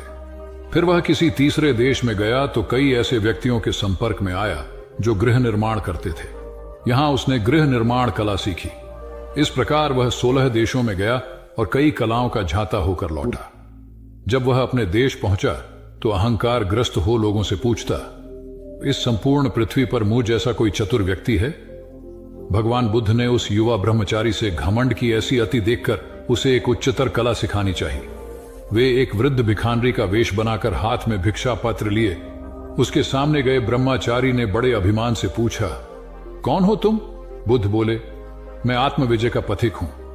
ब्रह्मचारी ने उसके कथन का अर्थ जानना चाहा तो वे बोले, ये शुकर बाण बना लेता है, नौ चालक जहाज पर नियंत्रण रख लेता है, गृह निर्माता घर भी बना लेता है, किंतु वह तो महाविद्वान नहीं होगा जो अपने शरीर और मन पर विजय पा सके। संसार की प्रशंसा व अपशब्द दोनों ही दशाओं में जिसका मन स्थिर रहे, वही साधक शांति व निर्वाण को प्राप्त करता है। गौतम बुद्ध की इन बातों को सुनकर ब्रह्मचारी को अपनी भूल का एहसास हुआ। वस्तुतः अहंकार का त्याग ही ईश उपलब्धि का द्वार है, इसलिए ईश्वर की प्राप्ति के इच्छुक भक्त को अहंकार से सर्वथा मुक्त रहना चाहिए। महात्मा बुद्ध ज्ञान प्राप्ति के लिए घोर तप में लगे थे। उन्होंने शरीर को काफी कष्ट दिया, यात्राएं की, घने जंगलों में कठिन साधना की, पर आत्मज्ञान की प्राप्ति नहीं हुई। निराश हो बुद्ध सोचने लगे, मैंने अभी तक कुछ भी प्राप्त नहीं किया, अब आगे क्या कर पाऊंगा? निराशा, अविश्वास के इन नकारात्मक भावों ने उन्हें क्षुब्ध कर दिया। कुछ ही क्षणों के बाद उन्हें प्यास लगी। वे थोड़ी दूर स्थित एक झील तक पहुंचे। वहां उन्होंने एक दृश्य देखा कि एक नन्ही सी गिलहरी के 2 बच्चे झील में डूब गए। पहले तो वह गिलहरी जड़वत बैठी रही, फिर कुछ देर बाद उठकर झील के पास गई, अपना सारा शरीर झील के पानी में भिगोया और फिर बाहर आकर पानी झाड़ने लगी। ऐसा वह बार बार करने लगी। बुद्ध सोचने लगे कि इस गिलहरी का प्रयास कितना मूर्खतापूर्ण है। क्या कभी यह इस झील को सुखा सकेगी? किंतु गिलहरी का यह क्रम लगातार जारी था। बुद्ध को लगा मानो गिलहरी कह रही हो कि यह झील कभी खाली होगी या नहीं, यह मैं नहीं जानती, किंतु मैं अपना प्रयास नहीं छोड़ूंगी। अतः उस छोटी सी गिलहरी ने भगवान बुद्ध को अपने लक्ष्य मार्ग से विचलित होने से बचा लिया। वे सोचने लगे कि जब यह नन्ही गिलहरी अपने लघु सामर्थ्य से झील को सुखा देने के लिए दृढ़ संकल्पित है, तो मुझ में क्या कमी है? मैं तो इससे 1000 गुना अधिक क्षमता रखता हूं। यह सोचकर गौतम बुद्ध पुनः अपनी साधना में लग गए और एक दिन बोधिवृक्ष तले उन्हें ज्ञान का आलोक प्राप्त हुआ। यह कथा असफलता के बावजूद प्रयासों की निरंतरता पर बल देती है। यदि हम प्रयास करना न छोड़े तो एक न एक दिन लक्ष्य की प्राप्ति हो ही जाती है। बुद्ध अपने साधना काल में एक निर्जन स्थान पर ध्यान मग्न बैठे थे। इसी स्थान पर एक यक्ष का वास था। यह बात बुद्ध को झांत नहीं थी। वे तो वहां पहुंचे और शांत वातावरण देखकर ध्यान मग्न हो गए। उस समय यक्ष वहां पर नहीं था। रात होने पर जब वह आया तो उस स्थान पर एक अनजान व्यक्ति को देखकर आग बबूला हो गया। बड़े जोर से वह दहाड़ा, किंतु बुद्ध का ध्यान भंग नहीं हुआ। यक्ष ने उन्हें हाथी का रूप धारण कर डराना चाहा, किंतु बुद्ध यथावत ध्यान मग्न बैठे रहे। उसने बुद्ध को डराने के लिए क्रमशः शेर, चीता, बाघ आदि का रूप धारण किया, किंतु बुद्ध अविचलित ही बने रहे। अंत में उसने भयंकर विषधर का रूप धारण कर उनके पैर के अंगूठे को ढंस लिया, किंतु बुद्ध पर उसके विष का भी कोई असर नहीं हुआ। वे अब भी अप्रभावित रहे। विषधर उनके शरीर पर चढ़ गया और उनके गले से लिपटकर उन्हें जोरों से काट लिया, लेकिन इतने प्रयासों के बावजूद भी बुद्ध की साधना को भंग नहीं कर पाया। थक हार कर नीचे उतर आया और उनसे कुछ कदमों की दूरी पर लेटकर अपनी थकान उतारने लगा। ध्यान पूर्ण होने पर बुद्ध ने उसकी तरफ देखा और उसे बहुत स्नेह से दुलारा। उनका निश्चल प्रेम देखकर सर्प का विष अमृत बन गया और यक्ष ने श्रद्धापूर्वक बुद्ध को नमन किया। कहानी का सार यह है कि मन की कलुषता पर एकाग्रता, स्नेह और संभव से ही विजय प्राप्त की जा सकती है। बौद्ध भिक्षु बोधि धर्म भ्रमण करते हुए एक गांव में पहुंचे। लोग उनका बहुत आदर करते थे। बोधि धर्म व उनके शिष्यों का ग्रामीणों ने हार्दिक सत्कार किया और फिर उनके पवित्र वचनों को सुनने के लिए उनके आसपास एकत्रित हो गए। बोधि धर्म लोगों को धर्म और आचरण विषयक अच्छी बातें सरल भाषा में समझाने लगे। तभी वहां एक व्यक्ति आया और बोधि धर्म को अपशब्द कहने लगा। उपस्थित जनसमूह ने उसे रोकने का बहुत प्रयास किया, किंतु वह नहीं माना तथा अनवरत बोधि धर्म को बुरा भला कहता रहा। लोगों ने कहा कि महाराज, ये व्यक्ति कितना उद्दंड है, निरर्थक ही आपको अपशब्द कह रहा है। बोधि धर्म उस व्यक्ति के इस आचरण पर कदापि क्रोधित नहीं हुए और लोगों से बोले कि यह भविष्य में मेरा सबसे बड़ा भक्त बनने वाला है। लोगों ने पूछा कि कैसे? बोधि धर्म ने उत्तर दिया, कोई कुम्हार के यहां घड़ा लेने जाता है तो घड़े को बजाकर देखा जाता है कि वह फूटा हुआ तो नहीं है। जब 1-2 रुपए के घड़े को कोई इतनी परख कर सकता है तो भला जिसे गुरु मानना है उसे 10-20 गालियां दिए बगैर कैसे पहचानेगा? पहले वह परीक्षा लेगा कि गुरु में धैर्य, आक्रोश व समता भाव कितना है। यह जानने के बाद ही तो वह गुरु को स्वीकारेगा। इसलिए यह व्यक्ति मुझे निरर्थक ही अपशब्द नहीं कह रहा है और आगे चलकर वास्तव में वह व्यक्ति बोधि धर्म का सबसे बड़ा भक्त बना। किसी को शिक्षा देने से पूर्व स्वयं का आचरण भी तदनुरूप होना चाहिए, तभी गुरु का महान पद मिलता है। वस्तुतः गुरु की गुरुता तभी स्वीकारी जाती है जबकि उसमें सदाचरण के सभी लक्षण मौजूद हों। महात्मा गौतम बुद्ध के श्रावस्ती में प्रवचन चल रहे थे। प्रवचन में नित्य ही बड़ी संख्या में लोग आते और विविध महत्वपूर्ण व गंभीर विषयों पर बुद्ध से ज्ञान ग्रहण करते। बुद्ध का शिष्य वर्ग भी काफी विशाल था, जो प्रवचन स्थल की व्यवस्था संभालता और बुद्ध की सेवा में सदैव तत्पर रहता। एक बार रात के समय महात्मा बुद्ध प्रवचन दे रहे थे। सदैव की भांति काफी लोग उनके प्रवचन सुन रहे थे। एक व्यक्ति जो बुद्ध के ठीक सामने बैठा था बार बार नींद के झोंके ले रहा था। बुद्ध थोड़ी देर तक तो प्रवचन देते रहे, फिर उससे बोले, वत्स, सो रहे हो? उस व्यक्ति ने हड़बड़ाकर कहा, नहीं महात्मा। बुद्ध ने पुनः प्रवचन प्रारंभ किए। वह व्यक्ति फिर ऊँघने लगा। महात्मा ने फिर वही प्रश्न दोहराया और उसने फिर अचकचाकर नहीं महात्मा कहा। ऐसा लगभग 8-10 बार हो गया। कुछ देर बाद बुद्ध ने उससे पूछा, वत्स, जीवित हो? हर बार की तरह इस बार भी उसने कहा, नहीं महात्मा। यह सुनकर उपस्थित श्रोताओं में हंसी की लहर दौड़ गई और वह व्यक्ति पूर्णतः चैतन्य हो गया। तब बुद्ध गंभीर होकर बोले, वत्स, निद्रा में तुम्हारे मुख से सही उत्तर मिल ही गया। जो निद्रा में है वह मृतक समान ही है। महात्मा बुद्ध का संकेत था कि गुरु से ज्ञान ग्रहण करते वक्त सजगता अत्यंत आवश्यक है। गाफिल रहने की स्थिति में ज्ञान की प्राप्ति पूर्ण नहीं होती और अधकचरा ज्ञान सदैव खतरनाक साबित होता है। कथा सिद्धार्थ के जीवन के उस दौर की है जब वे बुद्धत्व को प्राप्त नहीं हुए थे और निरंजना नदी के तटीय वनों में वृक्ष के नीचे ध्यान करते थे। सिद्धार्थ प्रतिदिन ध्यान करने के बाद पास के किसी गांव में चले जाते और भिक्षा मांगकर लौट आते।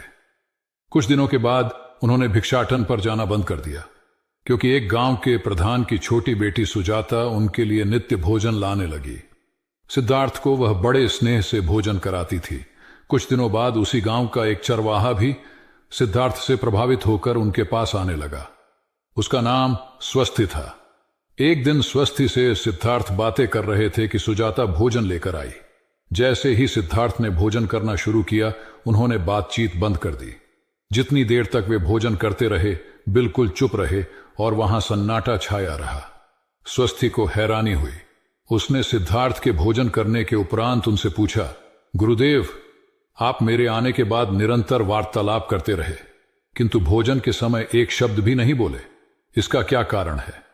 सिद्धार्थ बोले, भोजन का निर्माण बड़ी कठिनाई से होता है। किसान पहले बीज बोता है, फिर पौधों की रखवाली करता है और तब कहीं जाकर अनाज पैदा होता है। फिर घर की महिलाएं उसे बड़े जतन से खाने योग्य बनाती हैं। इतनी कठिनाई से तैयार भोजन का पूरा आनंद तभी संभव है जब हम पूर्णतः मौन हों। भोजन के दौरान मैं मौन रहकर उसका पूरा स्वाद लेता हूं। वस्तुतः शांति से किया गया भोजन न केवल शारीरिक भूख को तृप्त करता है, बल्कि मानसिक आनंद और सात्विक ऊर्जा भी देता है। सम्राट अशोक संपूर्ण भारत को अपने राज्य में मिलाना चाहते थे, पर कलिंग के युद्ध में हुए रक्तपात को देखकर उन्हें अत्यधिक दुख पहुंचा। उनकी महत्वाकांक्षा ने जो तबाही मचाई थी उसे देखकर उन्हें खुद पर ग्लानि हुई। उन्होंने देखा कि लोग दर्द से कराह रहे थे। यह सब विनाश केवल उनकी महत्वाकांक्षा से हुआ था। यह सब देखकर अशोक के मन में विनाश का पथ छोड़कर नेकी के रास्ते पर चलने का विचार जगा। अशोक की राजधानी पाटलिपुत्र थी। पाटलिपुत्र अब पटना के रूप में जाना जाता है। पटना से गया भी अधिक दूर नहीं है, जहां बोधि वृक्ष के नीचे महात्मा बुद्ध को ज्ञान प्राप्त हुआ था। बुद्ध के अष्टप्रद मार्ग, शांति और दया के संदेश ने अशोक के दिलो दिमाग में इतनी उथल पुथल पैदा कर दिया कि उन्होंने उस मार्ग को अपनाने का फैसला किया। इस पथ पर चलने से उन्होंने इतिहास में अपनी अमिट छाप छोड़ी। अशोक ने अपने पुत्र को सिलोन, अब श्रीलंका, और अन्य कई लोगों को सुदूर क्षेत्रों में दूत बनाकर भेजा। एक निर्दयी महत्वाकांक्षा एक ऐसे पवित्र उद्देश्य में बदल चुकी थी जिसमें कुछ अच्छा कर गुजरने की, करुणा और प्रेम के संदेश को चारों ओर फैलाने की इच्छा थी। करुणा केवल दया भावना मात्र नहीं है, यह आपके अंदर दूसरों की मदद करने की तीव्र इच्छा पैदा करती है। इसी भावना ने बुद्ध को भगवान और अशोक को महान बनाया। तथागत बुद्ध उन दिनों मगध प्रवास पर थे। साथ में शिष्यों का बड़ा समूह भी था। प्रतिदिन बुद्ध के प्रवचन होते, जिनका लाभ लेने के लिए बड़ी संख्या में लोग आते। इन लोगों में साधारण जन के साथ विशिष्ट हस्तियां भी शामिल रहती थीं। हालांकि बुद्ध सभी के प्रति समान रूप से प्रेम व आत्मीयता का व्यवहार रखते थे। इन लोगों में नगर सेठ का पुत्र भी था, जो बड़े ध्यान से बुद्ध के प्रवचन सुनता था। वह नित्य ही बुद्ध के शिष्यों के समक्ष बुद्ध की तारीफों के पुल बांधता और धन्य धन्य भाव से घर जाता। एक दिन प्रवचन समाप्त होने के बाद उसने किसी शिष्य से कहकर बुद्ध से मिलने की हार्दिक इच्छा प्रकट की। जब उसे बुद्ध के सामने ले जाया गया तो उसने उन्हें साष्टांग प्रणाम कर कहा, भगवान, आप जैसा तपस्वी और ज्ञानी व्यक्ति पहले न कभी हुआ था और न भविष्य में होगा। यह सुनते ही बुद्ध ने उसकी बात बीच में ही रोककर कहा, वत्स, क्या तुमने इतना अध्ययन कर लिया है कि अब तक कितने संत महापुरुष हुए हैं, और क्या भविष्य भी जान चुके हो कि आगे और कोई नहीं होगा? युवक लज्जित भाव से चुप खड़ा रहा, क्योंकि इस बात का उसके पास कोई जवाब नहीं था। बुद्ध ने अपनी बात समाप्त करते हुए उसे सीख दी, सदैव अपनी आंखें खुली रखो। जो जैसा है उसे वैसा ही महत्व दो। किसी से उसकी तुलना मत करो। कथा का सार यह है कि किसी भी क्षेत्र के अधिकारी विद्वान की स्वतंत्र रूप से प्रशंसा करना उचित है, किंतु सर्वश्रेष्ठ बताना अनुचित, क्योंकि श्रेष्ठता को व्यक्ति, समय व स्थान की सीमाओं में नहीं बांधा जा सकता। आनंद भगवान बुद्ध के प्रमुख व प्रिय शिष्य थे। उनके स्वभाव में उदारता, स्नेह व सहिष्णुता जैसे गुण शामिल थे। वे सभी के प्रति समान व्यवहार करते थे। उनकी दृष्टि में कोई छोटा या बड़ा नहीं था। एक बार आनंद कहीं जा रहे थे। रास्ते में उन्हें बड़े जोर की प्यास लगी। आसपास देखा तो निकट ही कुआं दिखाई दिया। वे वहां पहुंचे। कुएं से एक लड़की पानी भर रही थी। आनंद ने उसके पास जाकर कहा, बहन, मैं बड़ी दूर से आ रहा हूं, मुझे बहुत जोर से प्यास लगी है, कृपा कर पानी पिला दो। उनकी बात सुनते ही लड़की कांप उठी, क्योंकि वह अछूत जाति की थी। वह जानती थी कि किसी ऊंची जाति के व्यक्ति को पानी पिलाना उसके अधिकार क्षेत्र से बाहर है। वह निगाह नीची कर चुपचाप खड़ी रही। आनंद ने प्यास से व्याकुल होकर फिर कहा, बहन, तुमने सुना नहीं, प्यास के मारे मेरे प्राण निकले जा रहे हैं, मुझे पानी पिला दो। लड़की भयवश कुछ नहीं बोल पाई। जब आनंद ने बड़े स्नेह से उससे पानी न पिलाने का कारण पूछा तो वह बोली, मैं निम्न जाति की कन्या हूं, आपको पानी कैसे पिला सकती हूं? उसकी बात सुनकर आनंद ने कहा, बहन, मैंने तुमसे पानी मांगा है, जाति तो नहीं पूछी। आनंद की उदारता ने उस कन्या का भय दूर कर दिया और उन्हें पानी पिलाकर वह धन्य हो गई। कथा का सार यह है कि ईश्वर की दृष्टि सम होने के कारण उसने सभी मनुष्यों को समान शरीर, बुद्धि और भावना से नवाजा है। अपने सृष्टिकर्ता के विरुद्ध जाकर मानव मानव में भेद करना सर्वथा अनुचित है। एक बार भगवान बुद्ध अपने शिष्यों के साथ पाटलिपुत्र पहुंचे। सभी लोग एक विहार में रुके। भोजन के बाद बुद्ध ने आनंद से अगले दिन से प्रवचन आरंभ करने को कहा। अगले दिन बुद्ध का प्रवचन सुनने बड़ी संख्या में लोग उपस्थित थे। बुद्ध प्रवचन देने के बाद लोगों से मिलते, उनकी समस्याएं सुनते और नेक सलाह देते। एक दिन प्रवचन के समय बुद्ध के शिष्य आनंद ने उनसे पूछा, भंते, आपके सामने हजारों लोग बैठे हैं, बताइए कि इनमें सबसे सुखी कौन है? बुद्ध ने एक विहंगम दृष्टि भीड़ पर डालते हुए कहा, वह देखो, सबसे पीछे एक दुबला पतला फटे वस्त्र पहने जो आदमी बैठा है, वह सर्वाधिक सुखी है। आनंद सहमत नहीं हुआ। वह बोला, यह कैसे संभव है? वह तो बहुत दयनीय जान पड़ता है। बुद्ध ने अपनी बात सिद्ध करने के लिए बारी बारी से सामने बैठे लोगों से पूछा, तुम्हें क्या चाहिए? किसी ने संतान मांगी तो किसी ने मकान, कोई रोग मुक्ति चाहता था तो कोई अपने शत्रु पर विजय। ऐसा एक भी व्यक्ति नहीं था जिसे कोई इच्छा ना हो। अंत में बुद्ध ने उस फटेहाल आदमी को बुलाकर पूछा, तुम्हें क्या चाहिए? उसने हाथ जोड़कर जवाब दिया, कुछ नहीं। यदि ईश्वर को मुझे कुछ देना ही है तो बस इतना कर दें कि मेरे अंदर कभी कोई चाह पैदा ना हो। मैं ऐसे ही स्वयं को सबसे बड़ा सुखी मानता हूं। उसकी बात सुनकर आनंद से बुद्ध ने कहा, आनंद, जहां चाह है वहां सुख नहीं हो सकता। आनंद ने बुद्ध की इस शिक्षा को सदा के लिए गांठ बांध लिया। सार यह है कि लालसा से लोभ बढ़ता है जो असंतोष का जनक होता है। यदि सही अर्थों में सुख पाना है तो किसी लालसा की बजाय उपलब्ध स्थितियों में संतुष्ट रहना चाहिए। गौतम। बुद्ध ने बहुत से अज्ञानी लोगों को सम्यक दृष्टि प्रदान की थी। तब को बात है, कौसाम्बी में एक ब्रह्मचारी रहता था। उसे अभिमान था कि उस जैसा कोई दविद्वान नहीं है, इसलिए अपने साथ सदैव जलती मशाल रखता था। गौतम बुद्ध ने देखा तो उसे पूछा, अरे, ये मशाल लिए क्यों घूमते हो? ब्रह्मचारी ने उत्तर दिया, सभी प्राणी अंधकार और अज्ञान में पथश्रष्ट हैं, उन्हें रास्ता दिखाने के लिए मशाल लिए घूमता हूं। तथागत ने पूछा, क्या तुम्हें 4 प्रकार की विद्याओं, शब्द विद्या, नक्षत्र विद्या, राज विद्या व युद्ध विद्या का पूर्ण ज्ञान है? ब्रह्मचारी ने अपनी अनभिज्ञता प्रकट करते हुए मशाल फेंककर तथागत के चरणों में मस्तक झुका दिया। उसका ज्ञान गर्व चूर हो गया। जो दूसरों को मूर्ख समझकर उनसे घृणा करता है, वो उस व्यक्ति की तरह है जो स्वयं अंधा होकर दूसरों को मशाल दिखाता घूमता है। अहंकारी कभी विवेकवान नहीं हो सकता और बिना विवेक के सत असत का ज्ञान नहीं हो सकता। अंततः ऐसे विवेकांत व्यक्ति को जीवन में कोई उपलब्धि प्राप्त नहीं होती, हताशा ही हाथ लगती है। काशाय वस्त्र पहन लिए। उसने सुना, आप एकाहारी हो गए हैं, वह भी एकाहारी हो गई। आपने उत्तम पलंग पर सोना त्याग दिया है तो इसने भी त्याग दिया। आपने माला का त्याग किया, गंध का त्याग किया तो इसने भी वह सब त्याग दिया। मायके वाले इसे संदेश भेजते हैं, वे इसे ले जाना चाहते हैं, लेकिन यह यहीं रहती है, इसी कक्ष में।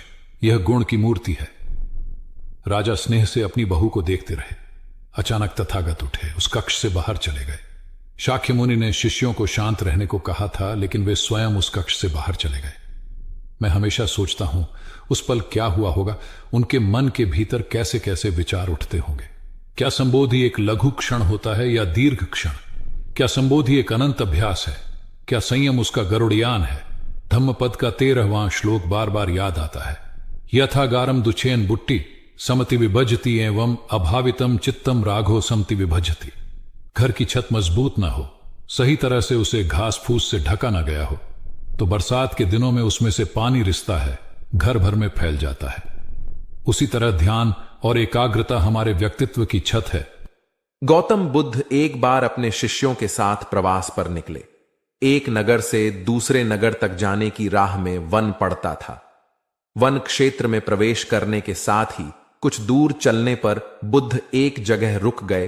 पीछे आ रहे शिष्यों का समूह भी उन्हें देख उसी स्थान पर रुका, लेकिन वहां रुके रहना शिष्यों के लिए मुश्किल हो गया, क्योंकि सामने एक क्षत विक्षत शव पड़ा था और उसकी दुर्गंध वातावरण में फैल रही थी। शिष्यों ने अपने वस्त्र से नाक बंद कर ली, लेकिन बुद्ध शव की ओर टकटकी लगाए देखते रहे। एक शिष्य ने साहस कर विनम्रता पूर्वक गौतम बुद्ध से अनुरोध किया, भगवान, यहां से शीघ्र चलना ही उचित होगा। यहां शव पड़ा है और बहुत दुर्गंध आ रही है। बुद्ध मुस्कुराए और शिष्यों की ओर उन्मुख होते हुए बोले, बताइए, इस सब में सौंदर्य दिखाई देता है? शिष्यों ने कहा, भगवान, यह कैसा प्रश्न है? सौंदर्य और शव में? जीवन था तब तक सौंदर्य, अब तो सब समाप्त हो गया। बुद्ध ने शव की ओर इशारा करके बताया, देखो, जब कभी यह व्यक्ति जीवित रहा होगा, इसकी दंत पंक्तियां अद्वितीय रही होंगी। मृत्यु के बाद भी इसके दंत देखकर यही साबित होता है। वहां खड़े सभी शिष्यों ने दृष्टि डाली। तो पाया बुद्ध सही कह रहे थे। तब शिष्यों को भान हुआ कि शव में भी अच्छाई हो सकती है। दरअसल सौंदर्य निर्जीव में भी नजर आ सकता है।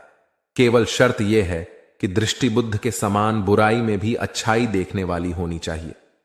गुलाब की एक शाखा में फूल की तुलना में कांटे ही अधिक होते हैं, पर हम फूल चुनते हैं, कांटे नहीं। ठीक इसी तरह किसी में 100 बुराइयां नहीं, अच्छाई देखनी चाहिए। प्राचीन सियालकोट में एक बार बौद्धों का बहुत बड़ा भिक्षु संघ आया। इस संघ को एक ऐसे वेद पाठी ब्राह्मण के विषय में झांत हुआ जो इतना रूढ़िवादी था कि किसी अवैदिक पंडित की छाया भी स्वयं पर नहीं पड़ने देता था। उसे सुधारने का बीड़ा एक भिक्षु ने उठाया। अगले दिन वह अपना भिक्षा पात्र लेकर ब्राह्मण के घर पहुंच गया और पूछा, कुछ आहार पानी की सुविधा है? उसकी बात सुनकर घर के सभी लोग मौन रहे और उसकी ओर घृणा की दृष्टि से देखा। भिक्षु लौट आया। दूसरे दिन फिर गया और वही प्रश्न दोहराया। इस बार भी उसे चुप्पी और तिरस्कार का सामना करना पड़ा। वह पुनः लौट गया। एक दिन जब वह ब्राह्मण के घर पहुंचा तो ब्राह्मण वहां नहीं था।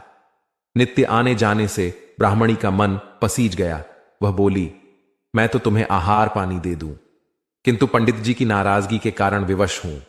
भिक्षु ने कहा, कोई बात नहीं बहन, मैं अपना काम करता हूं, तुम अपना काम करो। वापस लौटते हुए भिक्षु को ब्राह्मण मिल गया। उसने भिक्षु को खूब खरी खोटी सुनाई। तब भिक्षु ने कहा, इतने दिनों तक आपके घर से कुछ नहीं मिला, किंतु आज आपकी पत्नी ने नहीं दी है। अब किसी दिन हां भी मिल जाएगा। ब्राह्मण थोड़ा शांत हुआ और बोला, यह क्रम कब तक जारी रखोगे? भिक्षु ने उत्तर दिया, जब तक जीवित हूं। उसका धैर्य देख ब्राह्मण का अहंकार पिघल गया और उसने भिक्षु से क्षमा मांगी। वस्तुतः धैर्य व सहिष्णुता के बल पर बड़ी से बड़ी प्रतिकूलता को अनुकूलता में बदला जा सकता है। भगवान बुद्ध के प्रवचन सुनने के लिए एक व्यक्ति नियमित रूप से आता था। इस प्रकार उसे 1 माह हो चुका था, किंतु उसके जीवन पर कोई प्रभाव नहीं पड़ा। भगवान बुद्ध उपदेश में कहते थे कि धर्म पर चलो, अपने जीवन से राग द्वेष को दूर करो, काम क्रोध लोभ मोह और अहंकार से सदा दूर रहो। बुद्ध के उपदेशों से लोगों को बहुत शांति मिलती थी, किंतु उस व्यक्ति का मन अशांत रहता था। एक दिन उसने बुद्ध से जाकर कहा, हे प्रभु, मैं 1 माह से आपका उपदेश सुन रहा हूं, किंतु उसका तनिक भी असर मेरे आचरण पर नहीं पड़ा। मैं बहुत परेशान हूं, मुझे क्या करना चाहिए? बुद्ध उनकी बात सुनकर बोले, तुम कहां के रहने वाले हो? उसने कहा, श्रावस्ती का। बुद्ध ने अगला प्रश्न किया, वह यहां से कितनी दूर है? उसने अनुमान से बता दिया। बुद्ध ने पुनः जिज्ञासा प्रकट की, कितना समय लगता है? उस व्यक्ति ने हिसाब लगाकर बता दिया। बुद्ध ने कहा, अब बताओ कि क्या तुम यहां पर बैठे बैठे ही अपने घर पहुंच सकते हो? उसने कहा, यह कैसे हो सकता है? वहां पहुंचने के लिए तो चलना होगा। तब बुद्ध ने बड़े प्रेम से उसे समझाया, जैसे चलने पर ही पहुंचा जा सकता है, वैसे ही अच्छी बातों पर अमल करने से ही लाभ होता है। हे प्यारे, तुम मेरे ज्ञान के साथ अपने कर्म को जोड़ दो, तब तुमको उत्तम फल मिलेगा। उस व्यक्ति को अपनी गलती समझ में आ गई। उसने अपने जीवन में सुधार कर लिया, जिससे उसका जीवन सदाचारी बन गया। एक छोटी सी नदी थी, उसके दोनों किनारों पर लोग रहते थे। नदी के पानी से दोनों ओर के लोग अपना अपना काम चलाते थे और सुखमय जीवन बिताते थे। एक बार संयोग से पानी को लेकर दोनों पक्षों में तनातनी हो गई। वे एक दूसरे पर आरोप लगा रहे थे कि तुम ज्यादा पानी ले रहे हो। जब आपसी बातचीत में मामला नहीं निपटा तो वे मरने मारने पर उतारू हो गए। उनके पास जो भी हथियार थे उन्हें तत्काल निकाल लाए और एक दूसरे पर टूट पड़ने को आमादा हो गए। तभी किसी ने जाकर भगवान बुद्ध को सूचना दी। उन्होंने दोनों पक्षों के प्रतिनिधियों को बुलाया और तकरार का कारण पूछा। दोनों प्रतिनिधियों ने अपना अपना पक्ष रखा। बुद्ध ने दोनों की बातें सुनी और मुस्कुराकर कहा, तो तुम लोग क्या करोगे? दोनों प्रतिनिधियों ने आवेश में आकर कहा, हम खून की नदियां बहा देंगे। भगवान बुद्ध ने कहा, तो तुम्हें खून चाहिए? उन लोगों ने हतप्रभ होकर बुद्ध की ओर देखा, फिर बोले, नहीं, हमें पानी चाहिए। भगवान बुद्ध ने कहा, तो तुम्हें खून चाहिए? उन लोगों ने हतप्रभ होकर बुद्ध की ओर देखा, फिर बोले, नहीं, हमें पानी चाहिए।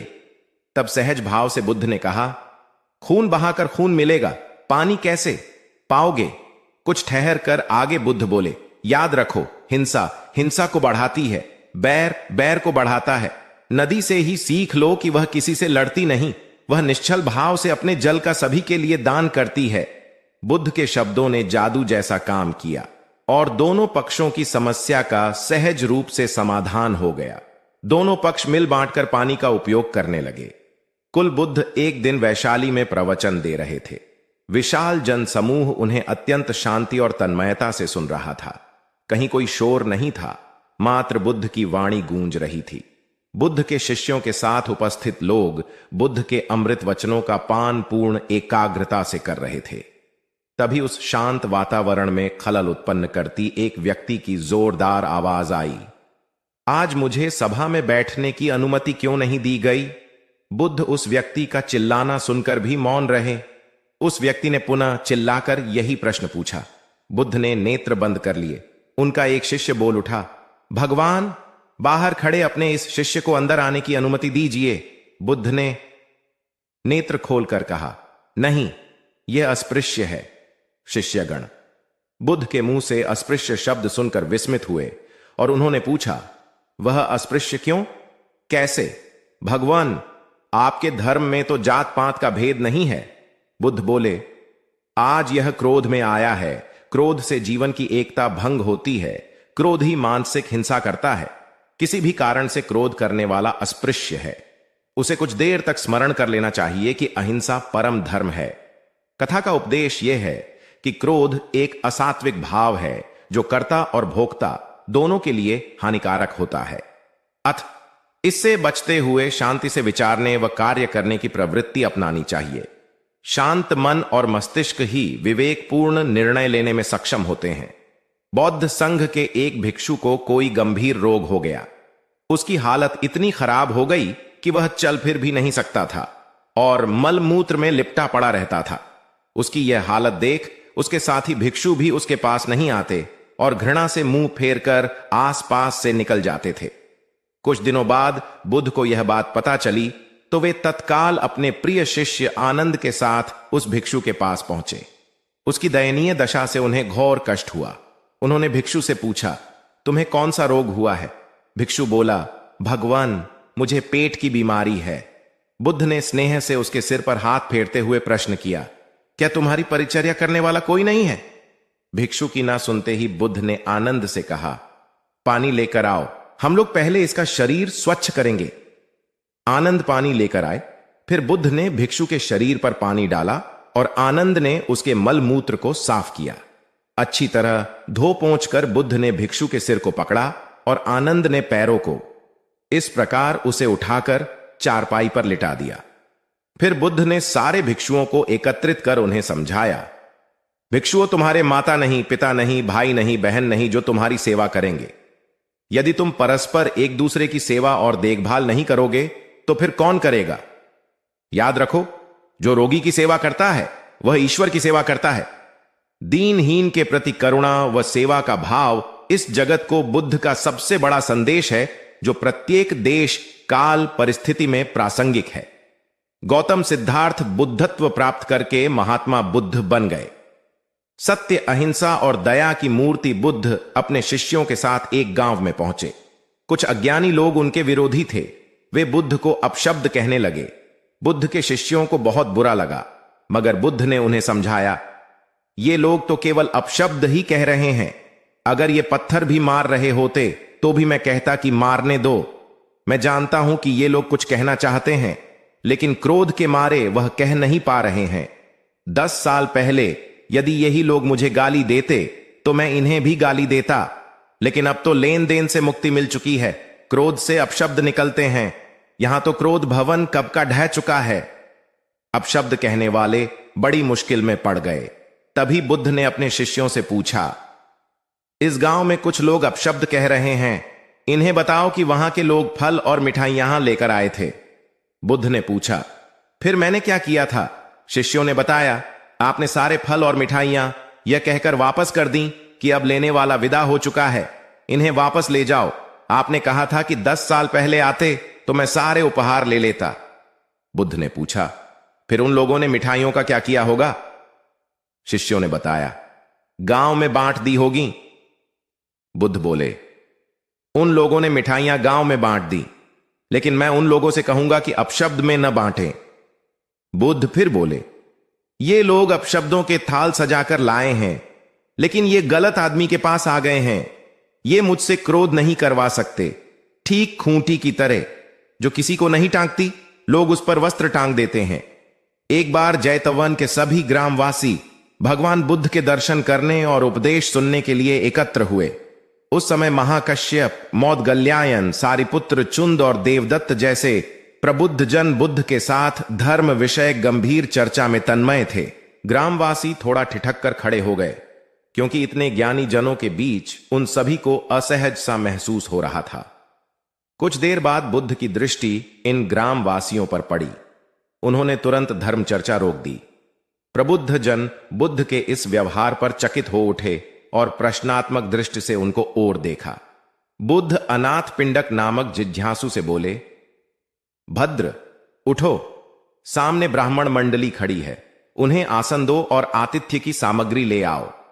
अनाथ पिंडक ने पीछे मुड़कर देखा तो उसे ब्राह्मण मंडली तो कहीं नहीं दिखी। मैले कुचैले या फटे वस्त्रों में खड़े ग्रामवासियों का झुंड दिखाई दिया। पिंडक ने शक्ति स्वर में कहा, देव, उन लोगों में एक भी ब्राह्मण नहीं है। ये सभी तो निम्न जाति के हैं, कई तो इनमें शूद्र हैं। बुद्ध गंभीर होकर बोले, पिंडक, जो व्यक्ति सदा श्रद्धावान है वह ब्राह्मण ही है। ये लोग प्रयोजन के लिए भावयुक्त होकर आए हैं, इसलिए इस समय तो ये ब्राह्मण ही हैं। अत तुम इनका समुचित सत्कार करो। कथा का इंगित यह है कि व्यक्ति जन्म से नहीं, कर्म से ब्राह्मण होता है। जो सद्गुणी हो और सत्कर्मी हो वे शूद्र जाति में जन्मने के बावजूद ब्राह्मण हैं तथा उसी रूप में उनका आदर किया जाना चाहिए। यदि जीवन का संतुलन बिगड़ा और थकान आई तो समझ लीजिए कि बीमारी आई, और यदि वापस ऊर्जा अर्जित करने के लिए विश्राम किया जा रहा है तो ऐसी थकान वरदान भी साबित हो सकती है। इन दिनों जिस तरह की हमारी जीवन शैली है, इसमें असंतुलन बहुत अधिक है। सुबह उठने से लेकर रात को सोने तक शरीर की कुछ नियमित क्रियाएं हैं, आदमी उसे भूल गया है। गौतम बुद्ध बहुत काम करते पर कभी थकते नहीं थे। आज भी कई साधु संत उतना ही परिश्रम कर रहे हैं जितना एक कॉर्पोरेट जगत का सफल व्यक्ति करता है, और जब वे रात को सोते हैं तो पूरी बेफिक्री के साथ। बुद्ध से उनके शिष्यों ने एक बार पूछा था, आप थकते नहीं? बुद्ध का उत्तर था, जब मैं कुछ करता ही नहीं तो थकूंगा कैसे? बात सुनने में अजीब लगती है, लेकिन है बड़ी गहरी। अध्यात्म ने इसे साक्षी भाव कहा है। स्वयं को करते हुए देखना, यह वह स्थिति होती है जब तन सक्रिय और मन विश्राम की मुद्रा में होता है। आज ज्यादातर लोग असमय, अकारण थक जाते हैं, जिसका एक बड़ा कारण असंतुलित जीवन है। एक होता है थकान को महसूस करना और दूसरा है स्वाभाविक थकान। जिस समय आपकी रुचियों, इच्छाओं और मूल स्वभाव में धीमापन आने लगे, अकारण चिड़चिड़ाहट हो जाए, समझ लें कि यह थकान बीमारी है। इसलिए प्रतिदिन योग, प्राणायाम और ध्यान करें। ये क्रियाएं अपने आप में एक विश्राम है। करने वाला कोई और है, हम तो महज उसके हाथों की कठपुतली हैं। महात्मा बुद्ध का उपदेश। दाता दाता चले गए, रह गए अब कंजूस। दान मान समझे नहीं, लड़ने को तजबूत। एक बार प्रदेश में अकाल पड़ा। यह देखकर गौतम बुद्ध को बड़ा दुख हुआ। उन्होंने लोगों से कहा कि बहुत से लोग अन्न और वस्त्र के लिए तरस रहे हैं। उनकी सहायता करना हर मनुष्य का धर्म है। आप लोगों से जो कुछ बने वह दान करें। बुद्ध का उपदेश सुनकर सब लोग बिना दिए अपने अपने घर चले गए। एक गरीब व्यक्ति बैठा ही रहा। उसने सोचा कि मेरे पास तो ये वस्त्र हैं, अगर मैं इन्हें उतार कर दे दूंगा तो नंगा हो जाऊंगा। उसने फिर से सोचा कि मनुष्य बिना वस्त्र के पैदा होता है और बिना वस्त्र के ही चला जाता है। न जाने कितने साधु सन्यासी बिना वस्त्र के रहते हैं, फिर मैं बिना वस्त्र के क्यों नहीं रह सकता? उसने अपने वस्त्र उतार कर बुद्ध को दे दिए। भगवान बुद्ध ने उसे आशीर्वाद दिया। वह प्रसन्न होकर घर की ओर चल पड़ा। वह खुशी से चिल्लाकर कह रहा था, मैंने अपने आधे मन को जीत लिया है। तभी सामने से राजा की सवारी आ रही थी। उस गरीब की बात सुनकर राजा ने उसे अपने पास बुलाया और पूछा कि तुमने आधे मन को कैसे जीता है? उस गरीब ने कहा कि भगवान बुद्ध दुखियों के लिए दान मांग रहे थे। यह सुनकर मैंने अपने वस्त्र उतार दिए। पहले तो मेरे मन ने इनकार किया, फिर मैंने उसे समझाया कि मनुष्य बिना वस्त्र के पैदा होता है और मृत्यु होने पर साथ में कुछ भी नहीं जाता। राजा उसकी बात से बड़ा प्रसन्न हुआ। उसने मोतियों का हार और कीमती वस्त्र उसे दिए। उसने वह सब ले जाकर भगवान बुद्ध के चरणों में रख दिए। बुद्ध ने उसे हृदय से लगाते हुए कहा, जो दूसरों के लिए अपना सब कुछ दे देता है उसकी बराबरी कोई नहीं कर सकता। बुद्ध ने बालक को समझाया। गौतम बुद्ध ने समझाया ज्ञानी आदमी कैसे अपने ऊपर शासन करना जानता है। एक लड़का बहुत चतुर था। उसने बहुत सी कलाएं सीखी। उसे तीर चलाना आ गया। वह नाव खेने लगा और बढ़िया से बढ़िया मकान बनाना सीख गया। उसके बाद वह घर लौटा। बड़े घमंड से वह लोगों से कहता, इस दुनिया में मेरे मुकाबले का कोई नहीं है, मैं सब कुछ जानता हूं। गौतम बुद्ध ने यह देखा तो सोचा, इसे शिक्षा देनी चाहिए। उन्होंने एक बूढ़े का रूप बनाया और हाथ में भिक्षा पात्र लेकर उसके पास गए। लड़के ने पूछा, तुम कौन हो? बुद्ध ने कहा, मैं अपने मन को वश में रखने वाला एक आदमी हूं। उनकी बात लड़के को समझ में नहीं आई। उसने कहा, आपका मतलब? बुद्ध बोले, कोई आदमी तीर चलाना जानता है, कोई नाव खेना जानता है, कोई घर बनाना जानता है, लेकिन ज्ञानी आदमी अपने ऊपर शासन करना जानता है। लड़का बुद्ध के इतने कहने पर भी कुछ न समझ सका। उनसे फिर पूछा, अपने ऊपर शासन करना क्या होता है?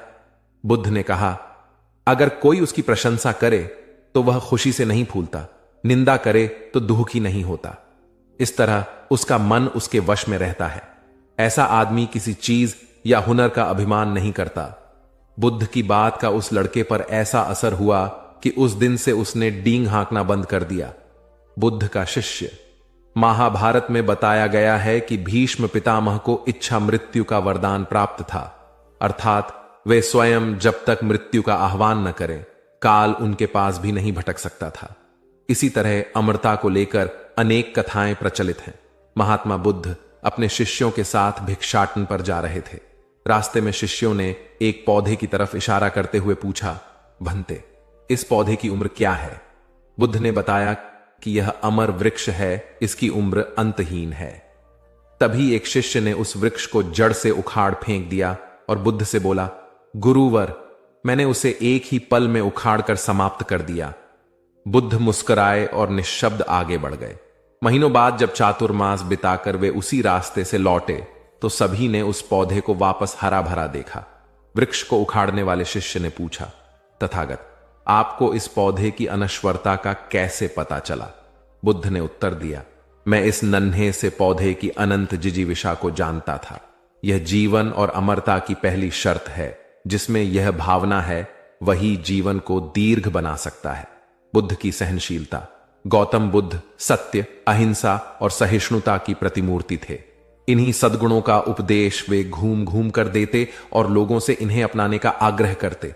एक दिन वे किसी गांव में पहुंचे। वहां कुछ ऐसे अज्ञानी लोग थे जो बुद्ध के विरोधी थे। वे बुद्ध को अपशब्द कहने लगे। ये देखकर बुद्ध के शिष्यों को बहुत बुरा लगा। उन्होंने बुद्ध से इसका विरोध करने का आग्रह किया तो बुद्ध ने उन्हें समझाया कि ये लोग तो अपशब्द ही कह रहे हैं। यदि ये पत्थर भी मार रहे होते तो भी मैं कहता कि मारने दो। मैं जानता हूं कि ये कुछ कहना चाहते हैं लेकिन क्रोध के कारण कह नहीं पा रहे। 10 साल पूर्व यदि ये ही लोग मुझे गाली देते तो मैं भी इन्हें गाली देता, किंतु अब तो लेन देन से मुक्ति मिल गई है। क्रोध से अपशब्द निकलते हैं। यहां तो क्रोध भवन कब का ढह चुका है। बुद्ध के विचार सुनकर अपशब्द कहने वाले हैरान रह गए। बुद्ध ने आगे अपने शिष्यों से कहा, इन लोगों को बताओ कि पिछले गांव में क्या हुआ था। शिष्यों ने बताया, वहां के लोग फल व मिठाइयां लेकर आए थे और आपने यह कहकर वे चीजें लौटा दी कि अब लेने वाला विदा हो चुका है। 10 साल पहले आते तो मैं ये सभी उपहार ले लेता। बुद्ध बोले, उन लोगों ने मिठाइयां गांव में बांट दी, लेकिन आप ये अपशब्द गांव में न बांटे। आप मुझे क्रोध नहीं दिला सकते। ठीक उस खूंटी की तरह जो किसी को नहीं टांगती, लोग उस पर वस्त्र अवश्य टांग देते हैं। कथा का सार यह है कि साक्षी भाव सच्चे संत की पहचान है। जो अच्छे बुरे, लाभ हानि, अंपना पराया के संकीर्ण भाव से मुक्त हो जाता है, उसे ही संतत्व की प्राप्ति होती है। मगध राज्य का राजकुमार श्रोण बेहद उद्दंड था। उसको दूसरों के अपमान में आनंद की अनुभूति होती थी। दूसरों को अपमानित करने में वह उम्र का ख्याल भी नहीं करता था। जब माता पिता उसकी हरकतों से बहुत परेशान हो गए तो उन्होंने अपने महल में भगवान बुद्ध को आमंत्रित किया। बुद्ध जब महल में आए तो उन्होंने राजकुमार के विषय में सभी बातें सुनी। उन्होंने राजा से राजकुमार को प्रवचन में लाने के लिए कहा। श्रोण अपने पिता के साथ आया और प्रवचन की समाप्ति पर वह बुद्ध के चरणों में लौट गया। बुद्ध के वचनों से प्रभावित होकर वह बौद्ध धर्म में दीक्षित हो गया। उसका जीवन पूर्णतः बदल गया। कुछ समय बाद उसने प्रायश्चित्त करने के लिए अन्न जल का त्याग कर दिया। उसके इस कठोर प्रण के विषय में जब भगवान बुद्ध को झांत हुआ तो वे उसे देखने आए। उन्होंने स्नेहपूर्वक उसके मस्तक पर हाथ रखा और बोले, श्रोण, अन्न जल के त्याग के चलते तुम्हारा स्वास्थ्य गिरता जा रहा है। तुम संगीत के जानकार हो, अत उससे जुड़े मेरे एक प्रश्न का उत्तर दो। क्या वीणा के तार ढीले करने पर उससे स्वर लहरी फूटती है? श्रोण ने जवाब दिया, नहीं भगवानु। बुद्ध ने पुनः प्रश्न किया, तब तो तारों को खूब कसना पड़ता होगा? श्रोण बोला, नहीं, अधिक कसने से तार टूट सकते हैं। तब तथागत बोले, वीणा से मधुर संगीत निकालने के लिए उसके तारों को न तो अधिक ढीला रखना चाहिए और न ही अधिक कसना चाहिए। इसी प्रकार हमारा जीवन भी एक वीणा की तरह ही है, जिसे भली भांति चलाने के लिए सभी वस्तुओं का पूर्ण त्याग उचित नहीं है। श्रोण ने कठोर प्रतिज्ञा से मुक्ति ले ली और सहज जीवन जीने लगा। यह कथा जीवन को नैसर्गिक तरीके से जीने पर बल देती है, जिसमें उचित आवश्यकताओं की पूर्ति और अतिरिक्त इच्छाओं पर नियंत्रण का संदेश शामिल है। यदि जीवन को आवश्यकता, पूर्ति और संयम के संयम से संचालित किया जाए तो परम शांति प्रदायक होता है। गौतम बुद्ध को उनके अनुयायी यदि स्नेह से कहीं बुलाते तो वे अवश्य जाते। फिर जब बुद्ध पहुंचते तो श्रोताओं की भारी भीड़ उमड़ पड़ती। बुद्ध के वचनों में जो अमृतत्व होता था उसका पान करना सभी को प्रीतिकर लगता था। उनके उपदेशों में ऐसा कुछ अवश्य होता था जिससे गंभीर समस्याएं सुलझ जाती और कुछ न कुछ सार्थक भी प्राप्त होता। एक गरीब किसान गौतम बुद्ध का बहुत बड़ा भक्त था। एक दिन वह बुद्ध के पास आया और अपने गांव आने का आग्रह किया। बुद्ध उसके गांव पहुंचे तो सारा गांव उन्हें देखने व सुनने के लिए उमड़ पड़ा, किंतु वह किसान नहीं आया। हुआ यह कि उसी दिन किसान के बैलों की जोड़ी कहीं खो गई। किसान इस दुविधा में रहा कि बुद्ध का प्रवचन सुने या अपने बैलों को खोजे। काफी सोचने के बाद उसने अपने बैलों को खोजने का निर्णय किया। घंटों भटकने के बाद बैल मिले। थका हारा किसान घर आया और भोजन कर सो गया। अगले दिन वह अति संकोच से क्षमा प्रार्थी बन बुद्ध के पास पहुंचा तो वे बड़े स्नेह से बोले, मेरी दृष्टि में यह किसान मेरा सच्चा अनुयायी है। इसने उपदेश से अधिक महत्व कर्म को दिया। यदि यह कल बैलों को न ढूंढते हुए उपदेश सुनता तो मेरी बातें इसकी समझ में नहीं आती, क्योंकि मन बैलों में अटका रहता। इसने कर्म को महत्व देकर प्रशंसनीय काम किया। सार यह है कि हम जहां जिस भूमिका में हों उसका ईमानदारी से निर्वाह करें। यही सच्ची आध्यात्मिकता है, क्योंकि प्रत्येक धर्म कर्म को ही सर्वोपरि महत्व देता है। गौतम बुद्ध को उनके अनुयायी यदि स्नेह से कहीं बुलाते तो वे अवश्य जाते। फिर जब बुद्ध पहुंचते तो श्रोताओं की भारी भीड़ उमड़ पड़ती। बुद्ध के वचनों में जो अमृतत्व होता था उसका पान करना सभी को प्रीतिकर लगता था। उनके उपदेशों में ऐसा कुछ अवश्य होता था जिससे गंभीर समस्याएं सुलझ जाती और कुछ न कुछ सार्थक भी प्राप्त हो। सार यह है कि हम जहां जिस भूमिका में हो उसका ईमानदारी से निर्वाह करें। यही सच्ची आध्यात्मिकता है, क्योंकि प्रत्येक धर्म कर्म को ही सर्वोपरि महत्व देता है। गौतम बुद्ध के पास उनका प्रिय शिष्य पूर्ण पहुंचा। बुद्ध ध्यानावस्था में बैठे थे। पूर्ण के पहुंचने पर उन्होंने आंखें थोड़ी सी खोली और पूर्ण से आने का कारण पूछा तो उसने कहा, मैं धर्म प्रचार के लिए जाना चाहता हूं, आपकी आज्ञा चाहिए। बुद्ध मुस्कुराए और कहा, पूर्ण, धर्म की राह बहुत मुश्किल है। तुम लोगों को अच्छी बातें बताने जाओगे और लोग तुम पर नाराज होंगे। हो सकता है कि अपशब्द भी कहे। इस पर पूर्ण ने कहा, कोई बात नहीं, मैं यह सोचकर उनकी बातों पर ध्यान नहीं दूंगा कि उन्होंने अपशब्द ही कहे, पिटाई तो नहीं की। बुद्ध बोले, हो सकता है कि कुछ लोग हाथ उठा दें। पूर्ण ने कहा, तब मैं यह सोचकर उन्हें क्षमा कर दूंगा कि उन्होंने मुझ पर शस्त्रों से प्रहार तो नहीं किया। बुद्ध फिर बोले, हे पूर्ण, हो सकता है कि कुछ लोग तुम पर शस्त्रों का भी उपयोग करें। पूर्ण ने उत्तर दिया, तब मैं यह सोचकर उनके प्रति कोई प्रतिकार की भावना नहीं रखूंगा कि उन्होंने मुझे मारा, पर जान से तो नहीं मार डाला, मुझे जीवित छोड़ दिया। बुद्ध ने फिर कहा, और यदि तुम्हारे प्राण ही ले लिए तब?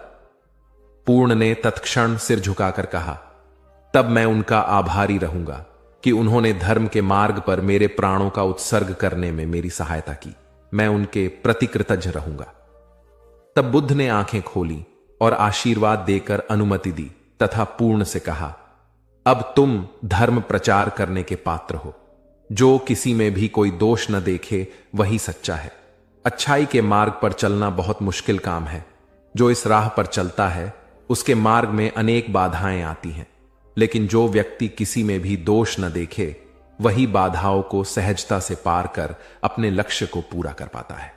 एक बार गौतम बुद्ध जब वन से गुजर रहे थे, तब एक राक्षसी हाथ में तलवार लेकर प्रकट हुई और कहा, अरे बुद्ध, आज तुम्हारे प्रेम को मेरी घृणा के सामने झुकना ही पड़ेगा।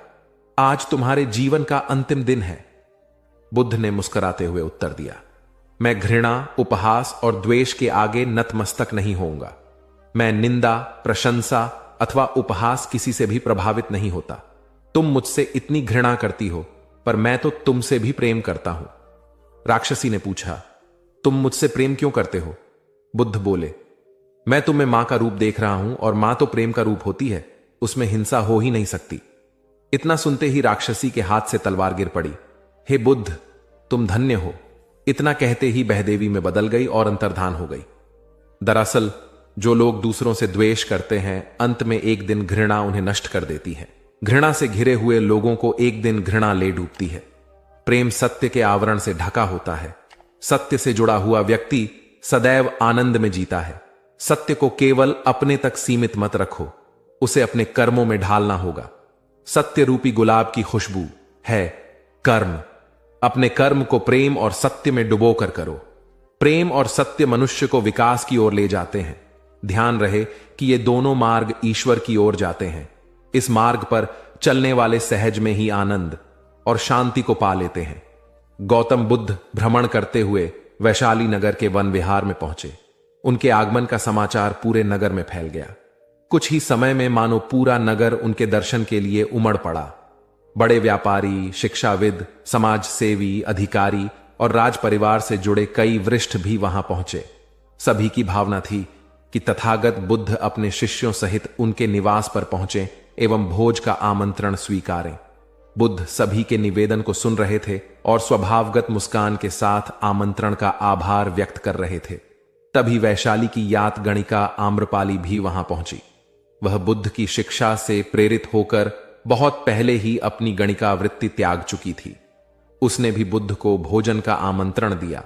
बुद्ध ने तत्काल उसे स्वीकार किया और अगले दिन भिक्षुओं सहित उसके घर आने की सहमति दे दी। बुद्ध के एक शिष्य को यह बात अच्छी नहीं लगी कि इतने सारे वरिष्ठों के निवेदन के बावजूद बुद्ध ने आम्रपाली का आमंत्रण स्वीकारा। शिष्य की दृष्टि में आम्रपाली गणिका होने से घृणित कर्म से जुड़ी रही थी। जब सभी लोग चले गए, तब शिष्य ने पूछा, भगवान, इतने लोगों ने आपको न्योता दिया, फिर आपने आम्रपाली का ही आमंत्रण क्यों स्वीकारा? बुद्ध ने कहा, माना वह गणिका थी, लेकिन पश्चाताप की अग्नि में तपकर वह निर्मल हो चुकी है। यदि कोई व्यक्ति इस निर्मलता को प्राप्त कर ले तो वह उनसे भी श्रेष्ठ हो जाता है जो ऐसे किसी घृणित कर्म में लीन न रहे हों। ऐसे व्यक्ति का आमंत्रण स्वीकारने में संकोच नहीं होना चाहिए। कोई व्यक्ति जब तक बुरे कामों में संलग्न रहता है तब तक उससे दूरी रहे तो ठीक है, लेकिन जो बुरे कामों को छोड़ दे उसे स्वीकार करने में संकोच नहीं करना चाहिए। इससे उसकी अच्छाई की ओर बढ़ने की भावना को बल मिलता है। गौ बुद्ध के जीवन की एक घटना है। उन्होंने नियम बना रखा था कि वे अपने संघ में स्त्रियों को स्थान नहीं देंगे। स्त्रियों के लिए भिक्षु होने की दीक्षा उन्होंने वर्जित कर रखी थी। एक समय गौतम बुद्ध एक गांव में ठहरे हुए थे। वहां महाप्रजापति गौतमी उनके पास पहुंची। उन्होंने बुद्ध से कहा, आप स्त्रियों को भी दीक्षा दें। किंतु बुद्ध ने अस्वीकार कर दिया। अनेक स्त्रियां इकट्ठी हुईं और उन्होंने विचार किया कि कैसे गौतम बुद्ध से स्वीकृति प्राप्त की जाए। स्त्रियों ने निर्णय लिया कि स्वयं सेविकाएं बनकर गौतम बुद्ध के समक्ष पहुंचा जाए। गौतमी ने अपने बाल काटे, भिक्षु के वस्त्र पहने और अनेक स्त्रियों के साथ बुद्ध के सामने पहुंच गई। उनकी यह मांग थी कि स्त्रियों को भी दीक्षा दी जाए। बुद्ध ने उनकी बात को स्वीकार नहीं किया। स्त्रियां निराश हुई। जब बुद्ध के एक शिष्य आनंद ने स्त्रियों को देखा, उनके पांव सूजे हुए थे, उन पर धूल चढ़ी हुई थी, उनकी आंखों से आंसू बह रहे थे। उन्होंने पूछा, क्या बात है? स्त्रियों ने कहा, बुद्ध उनके धर्म और नियम के अनुसार हमें भिक्षु होने की दीक्षा नहीं दे रहे हैं। जब आनंद ने व्यक्तिगत रूप से बुद्ध से निवेदन किया, बुद्ध को उन्होंने याद दिलाया, इस समय यह सामाजिक मान्यता है कि स्त्रियां मोक्ष की अधिकारी नहीं हैं, पुरुषों के मुकाबले निम्न हैं। तो क्या आप भी यह मानते हैं और इसलिए उन्हें दीक्षित नहीं कर रहे हैं? बुद्ध का उत्तर था, मुझे गलत न समझा जाए। मेरी मान्यता है कि पुरुष की तरह ही स्त्री भी निर्वाण प्राप्त कर सकती है, लेकिन मैं कुछ व्यावहारिक कारणों से स्त्रियों को संघ में शामिल करने और दीक्षा देने की स्वीकृति प्रदान नहीं कर रहा हूं। आनंद का उत्तर था, सिद्धांत और व्यवहार में परिवर्तन करना चाहिए। बुद्ध को बात जच गई और उन्होंने यह घोषणा की, जो स्त्रियां भिक्षु होना चाहेंगी उन्हें कुछ नियमों का पालन करना होगा। स्त्रियों ने स्वीकार किया और तब से स्त्रियां भी बौद्ध बनने लगीं।